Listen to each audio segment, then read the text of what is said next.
എല്ലാവർക്കും സ്നേഹവന്ദനം. രണ്ട് വർക്കേഴ്സ് മീറ്റിംഗ് എനിക്ക് മിസ് ചെയ്തു. ജൂണിലേത് എനിക്ക് വരാനായിട്ട് സാധിച്ചില്ല. അത് വലിയ നഷ്ടമായി. ഞങ്ങളന്ന് സ്റ്റേറ്റ്സിന് ഒന്ന് പോയി. ഇപ്രാവശ്യത്തെ യാത്ര ഒരു ബുദ്ധിമുട്ടുള്ള യാത്രയായിപ്പോയി. പോയത് അബദ്ധമായിപ്പോയി എന്ന് അവസാനം ചിന്തിച്ചു. കാരണം 6 ആഴ്ചയിൽ 4 ആഴ്ചയും ഞാൻ വേദന കൊണ്ടിങ്ങനെ മക്കളുടെ വീട്ടിലിങ്ങനെ പൊളഞ്ഞ് അങ്ങനെ ഇരിക്കുകയായിരുന്നു. അതുകൊണ്ട് അവർക്കും ബുദ്ധിമുട്ടായി, എനിക്കും ബുദ്ധിമുട്ടായി. അതെ, അതുകൊണ്ട് ഞാൻ വിചാരിച്ച പല കാര്യങ്ങളും ചെയ്യാനായിട്ട് സാധിച്ചില്ല. ബെന്നിനോടുകൂടെ കഴിച്ച സമയം മാത്രം നല്ല സമയമായിരുന്നു. അന്നും വേദന ഉണ്ടായിരുന്നെങ്കിലും തീവ്രമായിരുന്നില്ല. ഇവിടുന്ന് പോകുമ്പോഴേ വേദനയുണ്ട്.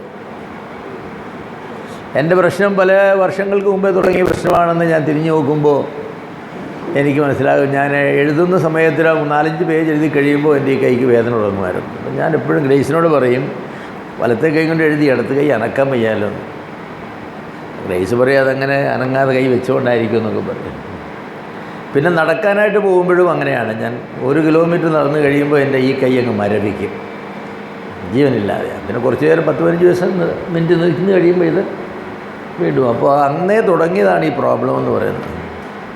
ഞാൻ അന്നൊന്നും ഒന്നും ചെയ്തില്ല. അത് എൻ്റെ സ്വഭാവത്തിൻ്റെ, എൻ്റെ ടെമ്പറമെൻറ്റിൻ്റെ ഒരു ഭാഗമാണ്. ഞാനൊരു ഫ്ലെഗ്മാറ്റിക്കാണ്, അലസനാണ് ആ നിലയിൽ. ആ ഫ്ലെഗ്മാറ്റിക് ചില കാര്യങ്ങൾ ഇപ്പോഴും ഉണ്ട്. പല കാര്യങ്ങളിലും ഞാനത് ഓവർകം ചെയ്തെങ്കിലും ചികിത്സയുടെ കാര്യം വരുമ്പോൾ ഭാര്യയ്ക്കും മക്കൾക്കും രോഗം വന്നാൽ ഉടനെ ഡോക്ടർക്ക് കൊണ്ടുപോയി. എനിക്ക് അസുഖം വന്നാൽ ഞാൻ ഇഗ്നോർ ചെയ്യുന്ന ഒരാളാണ്. എങ്കിലും ഞാൻ ജീവിതത്തിൽ ഒരുപാട് വേദന ഞാൻ അനുഭവിച്ചിട്ടുണ്ട്. ആ വേദനകളിലെല്ലാം കൊണ്ടും ഏറ്റവും വലിയ വേദന ഈ വേദനയായിരുന്നു. നാട്ടിൽ വന്നെന്നാൽ ഒന്ന് തിരുമ്മാൻ പോകാമെന്ന് പറഞ്ഞു. ഞാൻ 10 ദിവസം പോയി കിടന്ന് തിരുമ്മി. അന്ന് അനുഭവിച്ച വേദന എന്നോ വേദനയാണ്. ഓരോ പ്രാവശ്യം തിരുമ്പുമ്പോഴും അവർ പറയും, തിരുമ്പുമ്പോൾ അല്പം വേദന ഉണ്ടാകും, സാരമില്ല, അങ്ങ് മാറുമെന്ന്. 10 ദിവസത്തെ തിരുമ്പ് കഴിഞ്ഞ് വീട്ടിൽ വന്നത് ഒരു കൂട്ടം വേദനയുമായിട്ട്. അതുകൊണ്ട് ഒരു പ്രയോജനവും ഉണ്ടായില്ല. എൻ്റെ മറ്റ് ശരീരത്തിൻ്റെ ഭാഗങ്ങൾക്കൊക്കെ ഒരു പ്രയോജനം ഉണ്ടായി കാണുമെന്ന് വിചാരിക്കുന്നു. പക്ഷേ എൻ്റെ വേദനയുടെ ഭാഗത്ത്, ഈ കഴുത്തിൻ്റെ ഇവിടം തുടങ്ങി ഈ ഭാഗം ഇങ്ങനെ വന്ന് ഇവിടം വരെ, ഈ വിരലിന് ഇപ്പോഴും ജീവനില്ല. തൊട്ടാൽ അറിയാമോ എന്ന് ചോദിച്ചാൽ അറിയില്ലെന്ന് പറഞ്ഞാൽ കള്ളമാണ്, എന്നാലും അറിയില്ല. അതാണ് സത്യം. ആ സ്ഥിതിയിലിരിക്കുകയാണ്. നിങ്ങളൊക്കെ ഒരുപാട് പ്രാർത്ഥിച്ചു. പ്രാർത്ഥനയ്ക്ക് ഞാൻ പ്രത്യേകം നന്ദിയുള്ളവനാണ്. അതെ. പിന്നെ ഈ വേദനയൊക്കെ ഉണ്ടായെങ്കിലും അത് എൻ്റെ ക്രിസ്ത്യ ജീവിതത്തെയോ ദൈവമായുള്ള എൻ്റെ ബന്ധത്തെയോ ബാധിച്ചില്ല. ഒരിക്കൽ പോലും ഞാൻ അയ്യോ എന്നൊരു വാക്ക് ഉപയോഗിച്ചില്ലെന്നാണ് എൻ്റെ വിശ്വാസം. ഞാൻ ഗ്രേസിനോട് ചോദിച്ചു, എപ്പോഴെങ്കിലും അങ്ങനെ പറഞ്ഞോ? ഇല്ല, ഞാൻ ഒരിക്കലും അങ്ങനെ പറഞ്ഞില്ല. എന്തുകൊണ്ട് ഇതെന്ന് ഞാൻ പറഞ്ഞില്ല. ആദ്യമൊക്കെ പ്രാർത്ഥിക്കുമായിരുന്നു മാറ്റി തരണമെന്ന്. കുറച്ച് കഴിഞ്ഞപ്പോൾ എനിക്ക് തോന്നി ഇത് പൗലോസിന് കൊടുത്ത പോലെയുള്ള ഒരു ശൂലമാണ്, ഇത് ചിലപ്പം മാറിയില്ലായിരിക്കും. എപ്പോഴും ഗ്രേസ് പറയാം, അങ്ങനെ അങ്ങ് തീർത്ത് പറയാതിരി, ഒരു പക്ഷേ ചിലപ്പം മാറിയേക്കും എന്നൊക്കെ പറഞ്ഞു. അവസാനമായിട്ടൊരു വൈദ്യൻ്റെ ഒരു എണ്ണ തന്നു. അതിങ്ങനെ ഒന്ന് തൂക്കുന്നത് കൊണ്ട് കുറച്ച് വേദന മാറിയിട്ടുണ്ട്. കുറച്ചല്ല, നന്നായിട്ട് മാറിയിട്ടുണ്ട്. പക്ഷേ ചില സന്ദർഭങ്ങളിൽ ആ വേദന നന്നായിട്ട് ഇനി തിരിച്ചു വരും. ഞാൻ എന്തെങ്കിലുമൊക്കെ, ഇന്നലെ ഞാൻ അല്പനേരം എഴുതാനായിട്ട് പോയപ്പോൾ ആ വേദന അതുപോലെ തിരിച്ചു വന്നു. എന്ന് പറഞ്ഞാൽ ആ വേദന മാറിയിട്ടില്ല. പക്ഷേ ഞാൻ അടങ്ങി ഒതുങ്ങിയൊക്കെ കഴിയാമെങ്കിൽ, എണ്ണയൊക്കെ പറ്റി കഴിയാമെങ്കിൽ ആ വേദന വലിയ ശല്യം ചെയ്യാതൊക്കെ അങ്ങനെ ഇരിക്കും. ഏതായാലും അങ്ങനെ അടങ്ങി ഒതുങ്ങി കഴിയാനായിട്ട് സാധിക്കില്ല. എന്തെങ്കിലുമൊക്കെ ചെയ്തെങ്കിലേ ഒക്കൂ. ശരി, നിങ്ങൾ പ്രാർത്ഥിച്ചതിൽ പ്രത്യേകം നന്ദി. ഗ്രേസ് എന്ന് പറഞ്ഞാൽ എൻ്റെ ഭാര്യ. ഗ്രേസ് എന്ന് പറഞ്ഞാൽ കൃപയൊന്നും ഉണ്ടല്ലോ. ഗ്രേസിന് 10 കൊല്ലം മുമ്പ് ഒരു ആൻജിയോഗ്രാം ചെയ്തപ്പം 3 ബ്ലോക്ക് ഉണ്ടായിരുന്നു. അന്ന് ഡോക്ടർ പറഞ്ഞു സ്റ്റെൻറ്റ് ഇടാൻ ഒക്കുകയില്ല, ആൻജിയോപ്ലാസ്റ്റി ചെയ്യാൻ ഒക്കുകയില്ല, ബ്ലോക്കിൻ്റെ സ്വഭാവം അങ്ങനെയാണ്. അതുകൊണ്ട് മരുന്നുകൊണ്ട് ചികിത്സിക്കാൻ പറഞ്ഞു. അങ്ങനെ 10 കൊല്ലം ചികിത്സിക്കുകയായിരുന്നു. ഞങ്ങൾ അമേരിക്കയിൽ പോകുന്നതിന് മുമ്പ് ഒരു ചെക്കപ്പ് കഴിഞ്ഞിട്ട് പോകാമെന്ന് ഞങ്ങളങ്ങ് വിചാരിച്ചതാണ്. കാർഡിയോളജിസ്റ്റിനൊക്കെ ചെയ്ത് ചെക്കപ്പ് കഴിഞ്ഞപ്പോൾ അദ്ദേഹം പറഞ്ഞു, നിങ്ങൾ അമേരിക്കയിൽ പോയി ഞാൻ സമ്മതിക്കുകയില്ല, നേരെ ആശുപത്രി പോയി ബൈപ്പാസ് ചെയ്തോളാൻ പറഞ്ഞു, നിങ്ങൾക്ക് ധാരാളം ബ്ലോക്ക് ഉണ്ടെന്ന് പറഞ്ഞു. ഞങ്ങൾ ടിക്കറ്റും എല്ലാം എടുത്തു, എല്ലാ ക്രമീകരണവും ചെയ്തു. പോകുന്നതിന് 2 ദിവസം മുമ്പായി കാര്യം ചെയ്തത്. അതുകൊണ്ട് പിന്നെ ഞങ്ങൾ ഡോക്ടറോട് പറഞ്ഞു പോവുക. അപ്പം പറഞ്ഞു അവിടെ ചെന്ന് മക്കൾക്ക് ബുദ്ധിമുട്ടുണ്ടാക്കരുത്, അവിടെ ചെന്ന് ഒരു അറ്റാക്ക് ഉണ്ടായാൽ നിങ്ങൾ വിചാരിക്കുന്ന പോലെയൊന്നുമല്ല, ലക്ഷക്കണക്കിന് ഡോളർ തന്നെ കയ്യിൽ നിന്ന് കൊടുക്കേണ്ടതായിട്ട് ഇപ്പോൾ പിള്ളേർ വരും, നിങ്ങൾക്ക് ഇൻഷുറൻസ് ഒന്നും ഇല്ല എന്ന് പറഞ്ഞെങ്കിൽ ഞങ്ങൾ വിശ്വാസത്തിൽ പോയി. ഗ്രേസിന് ഒരു പ്രശ്നവും ഉണ്ടായില്ല. ഇത്രയും സുഖം ഗ്രേസ് അനുഭവിച്ച കാലമില്ല. പക്ഷേ അതിലൂടെ എനിക്ക് തന്നു, ഞാൻ അനുഭവിക്കേണ്ടതായിട്ട് വന്നു. ഇവിടെ വന്ന് ഞങ്ങൾ പോയി ആൻജിയോഗ്രാം ചെയ്തപ്പോൾ 4 പുതിയ ബ്ലോക്ക് കൂടെ, 4 അല്ല 5 ഉണ്ട്, ഒരു ചെറിയ ബ്ലോക്കും 4 പുതിയ ബ്ലോക്ക് കൂടെ വന്നു. നന്ദി, താങ്ക് യു. അപ്പോൾ അങ്ങനെ ഇപ്പോൾ 7 ബ്ലോക്കുണ്ട്. അതെ, ഒരു ബ്ലോക്ക് ഉണ്ടെങ്കിൽ തന്നെ വളരെ ധനവാന്മാരാണെന്നാണ് പറയുന്നത്. 7 ബ്ലോക്ക് ഉണ്ടെന്ന് പറഞ്ഞാൽ അപ്പോൾ 7 സ്ഥലങ്ങളിലെങ്കിലും രക്തം മുന്നോട്ട് കടത്തിവിടാതെ അവിടെ തടസ്സം സൃഷ്ടിച്ച് വച്ചിട്ടുണ്ട്. ബൈപ്പാസേ അതിന് പരിഹാരമുള്ളൂ എന്ന് ഡോക്ടർ പറഞ്ഞു. വേറെ പരിഹാരമൊന്നുമില്ല മോഡേൺ മെഡിസിനിൽ. ഡോക്ടറോട് ഞാൻ പറഞ്ഞു ബൈപ്പാസ് ഞങ്ങൾ ചെയ്യണമെങ്കിൽ ഞങ്ങൾക്ക് ചിന്തിച്ച് ആലോചിക്കണമെന്ന് പറഞ്ഞു. ചെയ്തില്ലേ എന്ത് സംഭവിക്കുമെന്ന് ചോദിച്ചു. അറ്റാക്ക് ഉണ്ടാകുമോ എന്ന് ഞാൻ ചോദിച്ചു. അറ്റാക്ക് ഉണ്ടാകുമൊന്നുമില്ല, ക്വാളിറ്റി ഓഫ് ലൈഫ് വളരെ പൂറായിരിക്കും. 80 പ്രായം പറഞ്ഞില്ലെങ്കിലും വയസ്സായ ആളുകൾ ഇരിക്കുന്ന പോലെ വീട്ടിൽ സ്വൈര്യമായിട്ട് അടങ്ങിയിരുന്ന് വല്ലതും കഴിക്കുകയോ ഒക്കെ ചെയ്തിരുന്നാൽ കുഴപ്പമില്ല. അപ്പോൾ ക്വാളിറ്റി ഓഫ് ലൈഫ് അങ്ങനെ ഒന്നും ചെയ്യാനൊക്കുകയില്ല, സ്റ്റെപ്പ് കയറാനൊക്കുകയില്ല, ഒന്നും ആഞ്ഞ് നടക്കണമെന്ന് വെച്ചാൽ അതൊക്കുകയില്ല, അടുക്കളയിൽ കാര്യങ്ങൾ ചെയ്യാനൊക്കുകയില്ല. അപ്പോൾ അങ്ങനെ ഒരു സ്വൈര്യതയുള്ള ജീവിതം അങ്ങനെ ചെയ്യാവുന്ന ഒരു കണ്ടീഷനാണെങ്കിൽ നിങ്ങൾക്ക് ചെയ്യണ്ടെന്ന് പറഞ്ഞ്, ശരി ഞങ്ങളതേക്കുറിച്ച് ചിന്തിക്കട്ടെന്ന് പറഞ്ഞ് പോന്നു. ഓൾട്ടർനേറ്റീവായിട്ട് എന്തെങ്കിലും ചെയ്യാം എന്നൊക്കെ വിചാരിച്ചു ഞങ്ങൾ. അങ്ങനെ അന്വേഷിച്ചപ്പോൾ ഈ ഹീലിയോ തെറപ്പി എന്ന് പറഞ്ഞ ഒരു സാധനമുണ്ട് എന്ന് ഞങ്ങൾ അത് ചെയ്ത ഒരാൾ ഞങ്ങളെ വിളിച്ചു പറഞ്ഞു. അദ്ദേഹത്തിന് 5 ബ്ലോക്കും 2 അറ്റാക്കും കഴിഞ്ഞ ആളാണ്. അപ്പോൾ അദ്ദേഹം ലിസി ഹോസ്പിറ്റലിൽ സർജറിക്ക് വേണ്ടി ബുക്ക് ചെയ്തിരുന്നതാണ്. എങ്കിലും അദ്ദേഹത്തോടൊരാൾ പറഞ്ഞു ഇങ്ങനെ ഒരു സിസ്റ്റമുണ്ട്, ചെയ്തു നോക്കാൻ. അദ്ദേഹം അത് ചെയ്തിട്ടിപ്പോൾ 2-3 വർഷമായി വളരെ സുഖമായിട്ട് പോകുന്നു. അപ്പോൾ ജേക്കബ് എന്ന് പറഞ്ഞ അദ്ദേഹം എന്നെ വിളിച്ചു പറഞ്ഞു നമുക്കിതൊന്ന് ചെയ്ത് നോക്കാമെന്ന് പറഞ്ഞു. ഞാനും അങ്ങനെ ചിന്തിച്ചാലോചിച്ചു.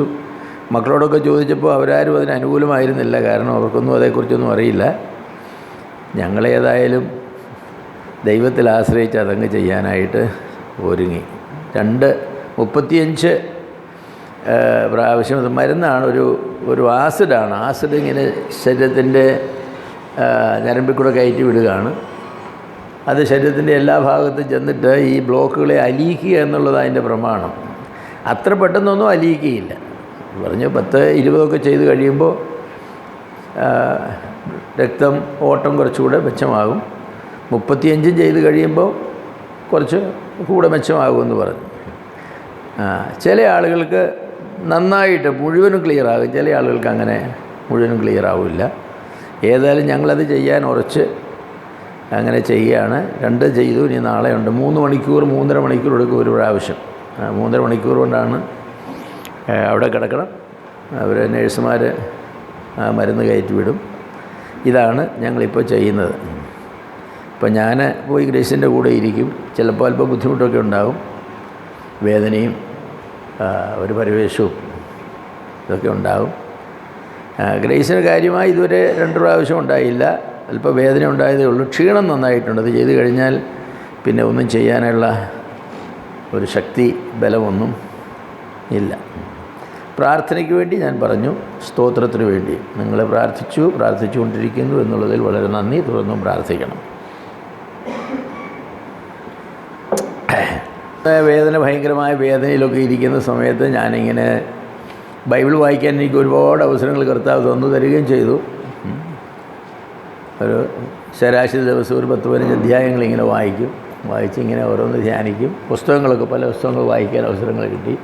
പല വിഷയങ്ങളെക്കുറിച്ച് പഠിക്കാനായിട്ട് അവസരം കിട്ടി, വേദന ഉണ്ടെങ്കിൽ തന്നെയും. അപ്പോൾ അതിൻ്റെ ഫലമായിട്ട് എന്നെ പ്രത്യേകിച്ച് അട്രാക്റ്റ് ചെയ്ത ഒരു വേദഭാഗം നിങ്ങളുമായിട്ടൊന്ന് പങ്കുവയ്ക്കാമെന്നാണ് ഞാൻ ആഗ്രഹിക്കുന്നത്. നിങ്ങൾക്കെല്ലാവർക്കും നല്ല പരിചയമുള്ള ഒരു വേദഭാഗമാണ്. അനേക പ്രസംഗങ്ങൾ ഈ വേദഭാഗത്തെ ആധാരമാക്കി കേട്ട് കാണാൻ ഞാൻ തന്നെ ചെയ്തിട്ടുണ്ട് ഇതിനു മുമ്പ് എന്നാണ് എൻ്റെ ബോധ്യത. ഞാൻ ഇന്ന് പറയുന്ന നിലയിൽ ഒരുപക്ഷെ പറഞ്ഞിട്ടില്ലായിരിക്കും, എങ്കിലും ആ വിഷയത്തെ ആധാരമാക്കി ഞാൻ പറഞ്ഞിട്ടുണ്ട്. ഞാൻ പറയുന്നത് 2 കൊരിന്ത്യർ 12-ാം അധ്യായത്തിൻ്റെ 7 മുതൽ 10 വരെയുള്ള വാക്യങ്ങളാണ്. 2 കൊരിന്ത്യർ 12-ാം അധ്യായത്തിൻ്റെ 7 മുതൽ 10 വരെയുള്ള വാക്യങ്ങൾ നമുക്കത് വായിക്കാം. പാടുകളുടെ ആധിക്യത്താൽ ഞാൻ അതിയായി നിഗളിച്ചു പോകാതിരിപ്പാൻ എനിക്ക് ജഡത്തിൽ ഒരു ശൂലം തന്നിരിക്കുന്നു. ഞാൻ നിഗളിച്ചു പോകാതിരിക്കേണ്ടതിന് എന്നെ കുത്തുവാൻ സാത്താൻ്റെ ദൂതനെ തന്നെ. അത് എന്നെ വിട്ടു നീങ്ങേണ്ടതിന് ഞാൻ 3 വട്ടം കർത്താവിനോട് അപേക്ഷിച്ചു. അവൻ എന്നോട്, എൻ്റെ കൃപ നിനക്ക് മതി, എൻ്റെ ശക്തി ബലഹീനതയിൽ തികഞ്ഞു വരുന്നു എന്ന് പറഞ്ഞു. ആകയാൽ ക്രിസ്തുവിൻ്റെ ശക്തി എൻ്റെ മേൽ ആവസിക്കേണ്ടതിന് ഞാൻ അതിസന്തോഷത്തോടെ എൻ്റെ ബലഹീനതകളിൽ പ്രശംസിക്കും. അതുകൊണ്ട് ഞാൻ ക്രിസ്തുവിന് വേണ്ടി ബലഹീനത, കയ്യേറ്റം, ബുദ്ധിമുട്ട്, ഉപദ്രവം, ഞെരുക്കം എന്നിവ സഹിപ്പാൻ ഇഷ്ടപ്പെടുന്നു. ബലഹീനനായിരിക്കുമ്പോൾ തന്നെ ഞാൻ ശക്തനാകുന്നു. നമുക്ക് ഏറെ പരിചയമുള്ളൊരു വേദഭാഗമാണിത്. തീർച്ചയായിട്ടും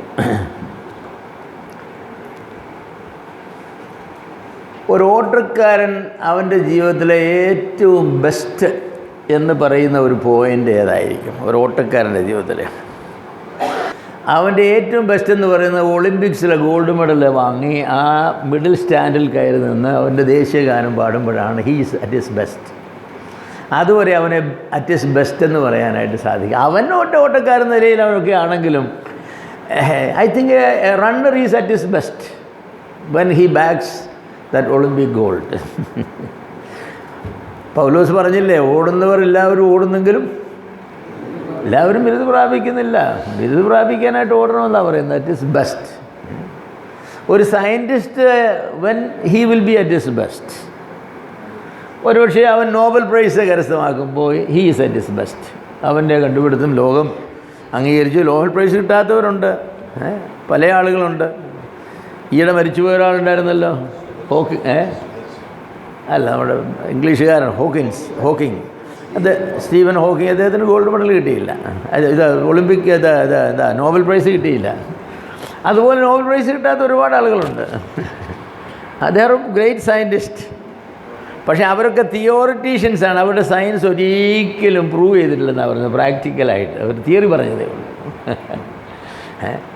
അപ്പോൾ ഒരു സയൻറ്റിസ്റ്റ് എപ്പോഴാണ് അറ്റ് ഹിസ് ബെസ്റ്റ് എന്ന് പറഞ്ഞാൽ when he bags the Nobel prize. Nobel prize തനിക്ക് കിട്ടുമ്പോഴാണ് he is at his best. ഒരു singer when he is at his best. നമ്മുടെ ഇടയിൽ ഒരു പാട്ട് പാടിക്കഴിയുമ്പോൾ, നമ്മുടെ കൺവെൻഷൻ ഒരു പാട്ട് പാടി കൈയടി വാങ്ങുമ്പോൾ അറ്റ് ഹിസ് ബെസ്റ്റ് എന്ന് പറയാൻ നോക്കൂല, അല്ലേ? ഒരുപക്ഷെ 10,000 പേരോ 50,000 പേരോ ഉള്ളതായിരിക്കുന്ന ഒരു സ്റ്റേഡിയത്തിൽ അദ്ദേഹം പാടി. പിന്നെ അദ്ദേഹത്തെ ലോകത്തുള്ള എല്ലാ രാജ്യങ്ങളും അങ്ങനെ ക്ഷണിച്ചു. അദ്ദേഹത്തിൻ്റെ ഓരോ പാട്ടിലും 1 ലക്ഷം 2 ലക്ഷം ആളുകൾ വീതം കേൾക്കാനായിട്ട് വന്നാൽ നമ്മളൊരു പക്ഷേ പറയും he is at his best എന്ന് പറയാം. He is at his best. ഒരു കർത്താവിൻ്റെ വേലക്കാരൻ when he is at his best. ഒരു ലോർഡ് സെർവൻറ്റ് അവൻ എപ്പോഴാണ് അവൻ്റെ ബെസ്റ്റ്, അറ്റ് ഹിസ് ബെസ്റ്റ്, അവൻ്റെ ഏറ്റവും മെച്ചമായ സ്ഥാനത്തായി അവനെന്ന് പറയുന്നത്. മറ്റുള്ളവരിൽ നിന്നും വ്യത്യസ്തമായി കർത്താവിൻ്റെ ദാസന്മാർക്കൊരു പ്രത്യേകതയുള്ളത്, അവർ മറ്റുള്ളവരോട് മത്സരിക്കുകയല്ല. He is not competing with others. നമ്മളാരും വേറൊരു ദൈവദാസനോട് മത്സരിക്കുകയില്ല. അതുകൊണ്ട് നമ്മുടെ ബെസ്റ്റ് എന്ന് പറഞ്ഞാൽ മറ്റുള്ളവരുമായിട്ടുള്ള തുലനത്തിലല്ല. We have reached our best. Paulos അപ്പോസ്തലൻ തൻ്റെ ലാസ്റ്റ് മൊമെൻറ്റ് പറഞ്ഞു, ഞാൻ നല്ല പോർ പൊരുതു, ഓട്ടം ഓടി നല്ല പോർ പൊരുതു, പിന്നെ വിശ്വാസം. 3 കാര്യം പറഞ്ഞല്ലോ. അതെ, നല്ല പോർ പൊരുതി, ഓട്ടം തികച്ചു, വിശ്വാസം കാത്തു. He was at his best. ഇനി കിരീടം ഒളിമ്പിക് സ്റ്റാൻഡിലാണ്, gold medal. I am going to get it. ഞാൻ വിചാരിക്കുന്നു അതിലേക്ക് തന്നെ നടത്തിയത് എന്താണെന്ന് ചോദിച്ചാൽ ഈ 1-2 കൊരിന്ത്യർ 12-ാം അധ്യായത്തിൻ്റെ 7 മുതൽ 10 വരെയുള്ള വാക്യങ്ങളാണ് പൗലോസിനെ അത് പറയാനായിട്ട് പ്രസ്താവിച്ചത്. ഈ 2 കൊരിന്ത്യർ 12-ാം അധ്യായം 7 മുതൽ 10 വരെയുള്ള വാക്യങ്ങൾ പറയുന്ന പ്രസ്താവന തനിക്ക് ആ ബുദ്ധിമുട്ടുണ്ടായപ്പം പറയാനായിട്ട് കഴിഞ്ഞില്ലായിരുന്നുവെങ്കിൽ പൗലോസ് തിമോത്തിയോസിനോട് പറഞ്ഞ മറ്റേ പ്രസ്താവനയുണ്ടല്ലോ, ഞാൻ നല്ല പോർ വെറുതെ ഓട്ടം തികച്ച് വിശ്വാസം കാത്തു ഇനി നീതിയുടെ കിരീടം. അത് പറയാനായിട്ട് സാധിക്കും. അത് പറയാനായിട്ട് സാധിക്കും. തനിക്കുണ്ടായതായിരിക്കുന്ന ഈ കഷ്ടതയിലുള്ള തൻ്റെ റെസ്പോൺസും അതിൽ നിന്ന് തനിക്കുള്ള തിരിച്ചറിവും ആ കഷ്ടതയിൽ നിന്ന് തനിക്ക് നേടിയ നേട്ടവുമാണ് മറ്റേത് പറയാനായിട്ട് തന്നെ പ്രേരിപ്പിച്ചത്. ഈ ഒളിമ്പിക്സിൽ നിന്ന് ഗോൾഡ് മെഡൽ വാങ്ങുന്നതായിരിക്കുന്ന ആൾ ഒളിമ്പിക്സിൽ ഓടുമ്പോഴാണെങ്കിലും ആദ്യത്തെ ഓട്ടം അല്ലല്ലോ. അതാണോ? അല്ലല്ലോ. ആദ്യമായിട്ട് എല്ലാവരും ഓടുന്നത് കണ്ടിട്ട് സാറേ ഞാനിവിടുന്ന് ഓടിക്കോട്ടെ എന്ന് പറഞ്ഞ് കയറുന്ന ഒറ്റ ഓട്ടം ഓടി. അങ്ങനെ ഓടിയിട്ടില്ലാത്തത് ഓടി ഗോൾഡ് മെഡൽ വാങ്ങിച്ച ചരിത്രമൊക്കെ ദൈവദാസന്മാർ ചെയ്തിട്ടുണ്ടല്ലേ? ഒരു സിനിമയുണ്ടല്ലോ, എന്ത് വെച്ച് ഏതാ, ചാരിറ്റ്സ് ഓഫ് ഫയറോ ഏത്? അല്ല ചാരിറ്റ്സ് ഓഫ് ഫയർ അല്ലേ? അതെ, chariots of fire. Eric Liddell. അതെ. ഓടിയിട്ടില്ലാത്ത 800 മീറ്റർ ഓടി ഗോൾഡ് മെഡൽ വാങ്ങി. പക്ഷേ താൻ്റെ ഓട്ടക്കാരനായിരുന്നു. 100 മെഡൽ ഗോൾഡ് മെഡലിസ്റ്റ് ആകേണ്ട ആളാണ്. അതുപോലെ നോബൽ പ്രൈസ് വാങ്ങുന്ന ആൾ നോബൽ പ്രൈസ് എൻ്റെ അംഗീകാരം വരുന്നത് എത്ര വർഷം കഴിഞ്ഞാൽ? അതുപോലെ പൗലോസിൻ്റെ ആ പ്രസ്താവനയും പൗലോസിനെ ആ പ്രസ്താവനയ്ക്ക് യോഗ്യനാക്കി തീർത്തതായിരിക്കുന്ന സംഭവങ്ങളും തമ്മിൽ കുറേ വർഷങ്ങളുടെ വ്യത്യാസങ്ങളുണ്ട്.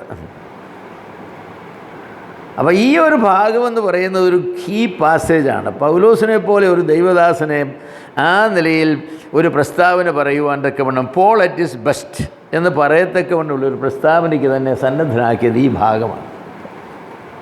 എന്താണ് ഈ ഭാഗത്തിൻ്റെ പ്രത്യേകത? ഒന്നാമത്, ഐ തിങ്ക്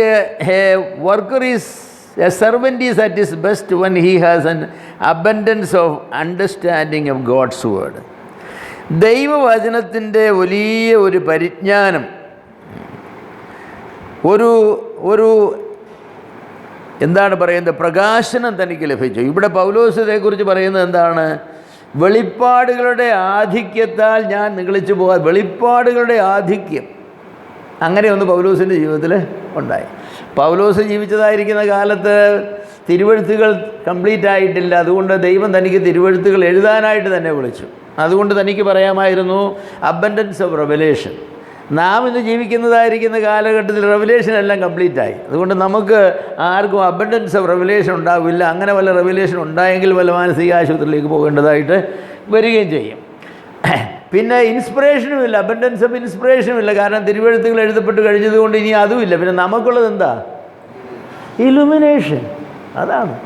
അപ്പം നമ്മൾ ഓരോരുത്തരും എന്ത് പറയാനായിട്ട് സാധിക്കണം? പൗലോസിനെ പോലെ the abundance of illumination I have. ദൈവവചനത്തിൻ്റെ പ്രകാശനം എനിക്ക് ഭയങ്കരമായിട്ടുണ്ടാവും. ദൈവവചനത്തിൻ്റെ പ്രകാശനം എനിക്ക് അബൻഡൻസ്. അപ്പം ദൈവവചനത്തിൻ്റെ ആഴങ്ങളിലേക്ക് ഇറങ്ങിച്ചെല്ലുകയും ദൈവം ഇൻസ്പയർഡായിട്ട് എഴുതി തന്നതായിരിക്കുന്ന തിരുവെഴുത്തുകൾ വായിച്ചിട്ട് അതിൽ നിന്ന് നാം സത്യങ്ങൾ അങ്ങനെ കണ്ടെത്തുന്നത്, ഒരു ഖനിയിൽ നിന്നും ഡയമണ്ട്സ് ഇങ്ങനെ നാം എന്താ പറയുന്നത് ഖനനം ചെയ്തെടുക്കുന്നത് പോലെ നാം ദൈവവചനമാകുന്ന ഖനിയിലേക്ക് ഇറങ്ങിച്ചെന്ന ഡയമണ്ട്സ് അങ്ങനെ ഖനനം ചെയ്തെടുക്കുകയാണ്. The abundance of illumination. അപ്പോൾ ഈ ആഴങ്ങളിലേക്ക് ഉപരിപ്ലവമായിട്ടൊക്കെ ആദ്യം ഈ ഖനി കുറച്ചൊക്കെ മണ്ണൊക്കെ നീക്കി കുറച്ച് പാറയൊക്കെ അങ്ങനെ കിഴിച്ച് ചെല്ലുമ്പോൾ ചില പ്രത്യേക പാറകളും ചില പ്രത്യേക നിറമുള്ളതായിരിക്കുന്ന സ്റ്റോൺസും ഒക്കെ കിട്ടിയെന്ന് വരും. പല ആളുകളും അതുകൊണ്ട് തൃപ്തിപ്പെടും. അതൊക്കെ കൊണ്ടുവന്ന് സഭയിൽ ഇങ്ങനെ കാണിച്ച് കഴിയുമ്പോൾ ആളുകൾ അത് ചോദിച്ചു, ഇവിടുന്ന് കിട്ടിയെന്ന് ചോദിക്കും. അതിങ്ങനെ കിട്ടിയതാന്ന് പറയും. നീ എന്തോ ഒരു ഭാഗ്യവാനാന്ന് പറയും അല്ലേ? പക്ഷേ അതങ്ങനെ കുഴിച്ച് കുറച്ചുകൂടി താഴേക്ക് ചെല്ലുമ്പം 4000 5000 ക്യാരറ്റൊക്കെ ഉള്ള ചില ഡയമണ്ട്സൊക്കെ കിട്ടും. അപ്പോൾ അതുകൊണ്ട് കാണിക്കുമ്പോൾ എൻ്റെ അപ്പോൾ നീ എന്തോ ഒരു ഭാഗ്യവാനാണെന്ന് പറയല്ലേ? അതും കഴിഞ്ഞിട്ട് പിന്നെയും 100 കണക്കിനടി താഴേക്ക് ചെല്ലുമ്പോഴാണ് ഏറ്റവും ഭയങ്കരമായിരിക്കുന്ന ഈ കോഹിനൂർ പോലെയുള്ളതായിരിക്കുന്ന വളരെ പ്രഷ്യസ് ആയിട്ടുള്ള ഡയമണ്ട്സൊക്കെ കിട്ടുന്നത്. അതാണ് നമ്മുടെ അബൻഡൻസ് എന്ന് പറഞ്ഞാൽ നമുക്കുള്ള ഉപരിപ്ലവമായിരിക്കുന്ന ഒരു പ്രകാശനമുണ്ടല്ലോ. ഇന്ന് ബൈബിൾ വായിച്ചപ്പോൾ എനിക്കൊരു ചെറിയ ആശയം കിട്ടി. അതെ, ഞാൻ ആ വചനത്തിൽ ഇച്ചിരൊക്കെ ചൊറിഞ്ഞപ്പോൾ എനിക്കൊരു ചെറിയ ആശയം കിട്ടി. ഞാൻ നിങ്ങളുമായിട്ട് പങ്കുവെക്കാം. എന്നിട്ട് ഈ ആശയം പറഞ്ഞു വരുമ്പോൾ ആളുകൾ ആളുകൾ പറയും ഇത് നിനക്ക് ദൈവം തന്നാണെന്ന് ചോദിക്കുമോ അല്ലേ? അതേക്കുറിച്ചൊന്നുമല്ല ഞാൻ പറയുന്നത്. ദി അബൻഡൻസ് എന്നുള്ള വാക്കിനെന്താണ്? വെളിപ്പാടുകളുടെ ആധിക്യം എന്ന് പറയുന്ന പോലെ ദൈവവചനത്തിൻ്റെ പ്രകാശനത്തിൻ്റെ ആധിക്യം. ഇപ്പം ജോൺ കാൽവിൻ എന്ന് പറയാനായിട്ട് സാധിക്കും. കാരണം ദൈവവചനത്തിൻ്റെ ആ പ്രകാശനത്തിൻ്റെ ആധിക്യം ഉണ്ടായിരുന്നു. അതുപോലെ ഒരുപാട് ദൈവദാസന്മാരുടെ പേര് പറയാനായിട്ട് സാധിക്കും. ഞാൻ ഈ അടുത്ത കാലത്ത് വായിച്ചുകൊണ്ടിരിക്കുന്ന ഒരു ദൈവദാസൻ എന്ന് പറഞ്ഞാൽ വീരറ്റ് എന്ന് പറയുന്നതാണ്. പേറി വീരറ്റ് എന്ന് പറയുന്ന അദ്ദേഹത്തെ വിളിക്കുന്നത് ദ സ്മൈൽ ഓഫ് റിഫർമേഷൻ എന്നാണ്. ജോൺ കാൽവിൻ്റെ സഹപ്രവർത്തകനായിരുന്നു. കാൽവിൻ്റെ പേര് കിട്ടി, ഇദ്ദേഹത്തിന് പേര് കിട്ടിയില്ല. പക്ഷേ കാൽവിനേക്കാൾ ഭക്തനും അറിവുള്ള ആളും ഇദ്ദേഹമായിരുന്നാണ് പറയുന്നത്. കാൽവിനായിരുന്നു ദ ബിഗർ എന്താണ് കാൽവിനെ പറ്റി പറയുന്നത്, ഹി വാസ് എ പൊളമൈക് എക്സജിറ്റ്. ഇദ്ദേഹത്തെ പറ്റി പറയുന്നത് ഹി വാസ് എൻ അപ്പോളജറ്റിക്കൽ എക്സജിറ്റ്. ദൈവം 42 പുസ്തകങ്ങൾ എഴുതിയിട്ടുണ്ട്, വലിയ വിലയേറിയ പുസ്തകങ്ങളാണ്. ഇദ്ദേഹത്തിൻ്റെ പുസ്തകങ്ങളൊന്നും പുറത്ത് വന്നില്ല, കാൽവിൻ്റെയൊക്കെ പുറത്ത് വന്നു. അപ്പോൾ ഇദ്ദേഹത്തെ ഞാൻ മനുഷ്യൻ്റെ ചില പുസ്തകങ്ങളൊക്കെ വായിക്കും. അദ്ദേഹത്തെ ലൈഫ് സ്റ്റോറി വായിച്ചു, പിന്നെ അദ്ദേഹം എഴുതിയ വേറെ 1-2 പുസ്തകങ്ങളിൽ വായിച്ചു. എന്നും അണ്ടർസ്റ്റാൻഡിങ് ആ മനുഷ്യന് ഓരോ വിഷയങ്ങളെക്കുറിച്ചും എന്തോ ഒരു അണ്ടർസ്റ്റാൻഡിങ്ങാണ്, എന്തോ ഒരു എൻലൈറ്റൻമെൻറ്റാണ്. അവർക്കൊന്നും വെളിപ്പാട് കിട്ടിയവരല്ല, അവർക്കൊന്നും ഇൻസ്പിറേഷൻ കിട്ടിയവരല്ല. അവർക്ക് ഒരുപാട് പെർസ്പിറേഷൻ ഉണ്ടായ ആളുകളാണ്, ഇൻസ്പിറേഷൻ അല്ല ഉണ്ടായത്. പക്ഷേ ഇല്യൂമിനേഷൻ എന്ന് പറഞ്ഞാൽ ഭയങ്കരമാണ്. ഇപ്പോൾ പൗലോസ് പറഞ്ഞു വെളിപ്പാടുകളുടെ ആധിക്യത. ഞാൻ എപ്പോഴും പറയും a servant of God is at his best when he has an abundance of the enlightenment of God's word. ദൈവവചനത്തിൻ്റെ പ്രകാശനം അതിയായിട്ട് കിട്ടണം. അത് ഓടിച്ചെന്നൊരു അധ്യായം എടുത്ത് 10 മിനിറ്റ് കൊണ്ട് വായിച്ച് ധ്യാനിച്ച് ഒരു പ്രസംഗം തയ്യാറാക്കുക, ഒന്നും കിട്ടത്തില്ല. അതുകൊണ്ട് നമുക്ക് മനുഷ്യരെ തൃപ്തിപ്പെടുത്താൻ കാരണമെന്ന് പറഞ്ഞാൽ അവർ അങ്ങനെ ബൈബിൾ വായിക്കുന്നവർ അല്ല. ബൈബിൾ വായിക്കുകയും കോയിറ്റയും പോലും എടുക്കാത്തതായിരിക്കുന്ന ആളുകളുടെ ഇടയിൽ കൊടുക്കാനായിട്ട് അത് ധാരാളം മതി, പോരെ? അത് ധാരാളം മതി. പണ്ട് നല്ല സാധനം അടച്ചൂറ്റി എന്നൊരു സാധനമുണ്ട്. അതിൽ വെച്ചൊരു മുളക് ഇങ്ങനെ അടുപ്പിലിട്ടൊക്കെ എടുത്ത് നാലായിട്ട് മുറിച്ചാൽ ഉപ്പും വെച്ച് ഒരു ഉള്ളിയും വെച്ച് പിന്നെ ഒരു ശകലം വെളിച്ചെണ്ണയൊക്കെ വെച്ചിട്ട് ആ തവി കൊണ്ട് നാലിങ്ങനെ വെച്ചിട്ട് അത് തൊട്ട് കൂട്ടി നമ്മൾ ഒരു പ്ലേറ്റ് ചോറുണ്ണും ഇല്ലേ? അതിനെന്തോ ഒരു ടേസ്റ്റാണ്. അമ്മച്ചി ഉണ്ടാക്കുന്ന അടച്ചൂറ്റി സംബന്ധിക്കുന്ന ടേസ്റ്റ് ഞാൻ പറഞ്ഞു. പക്ഷേ എന്ന് പറഞ്ഞാൽ അതും കൊണ്ട് നമുക്കൊരു 5 സ്റ്റാർ ഹോട്ടൽ നടത്തിക്കൊണ്ട് പോകാനൊന്നും സാധിക്കില്ല. അടച്ചൂറ്റി സംബന്ധിയും കൊണ്ട് എന്തൊരു തട്ടുകട പോലും നടത്തിക്കൊണ്ട് പോകാനായിട്ട് നമുക്ക് സാധിക്കില്ല. കാര്യമായിട്ട് ആരെയും തൃപ്തിപ്പെടുത്താനായിട്ട് സാധിക്കില്ല. പലപ്പോഴും നമ്മൾ അങ്ങനെയൊക്കെ അങ്ങ് തൃപ്തിപ്പെടുത്തുകയാണ്. ചില സന്ദർഭങ്ങളിൽ ഞാനിപ്പോഴും അടച്ചൂറ്റി സംബന്ധിച്ച് ഉണ്ടാക്കും. അത് ഗ്രേസിനെ ഉണ്ടാക്കാൻ അറിയില്ല, അതുകൊണ്ട് ഞാൻ തന്നെ ഉണ്ടാക്കണം. എനിക്കത് ഉണ്ടാക്കാൻ അറിയാം. ഞാനത് ചിലപ്പോഴൊക്കെ ഉണ്ടാക്കി കഴിക്കും, നല്ല രസമാണ്. പക്ഷേ ഞാൻ വീട്ടിൽ വരുന്ന വിരുന്നുകാർക്ക് ആർക്കും അടച്ചൂറ്റി സംബന്ധി കൊടുത്തിട്ടില്ല.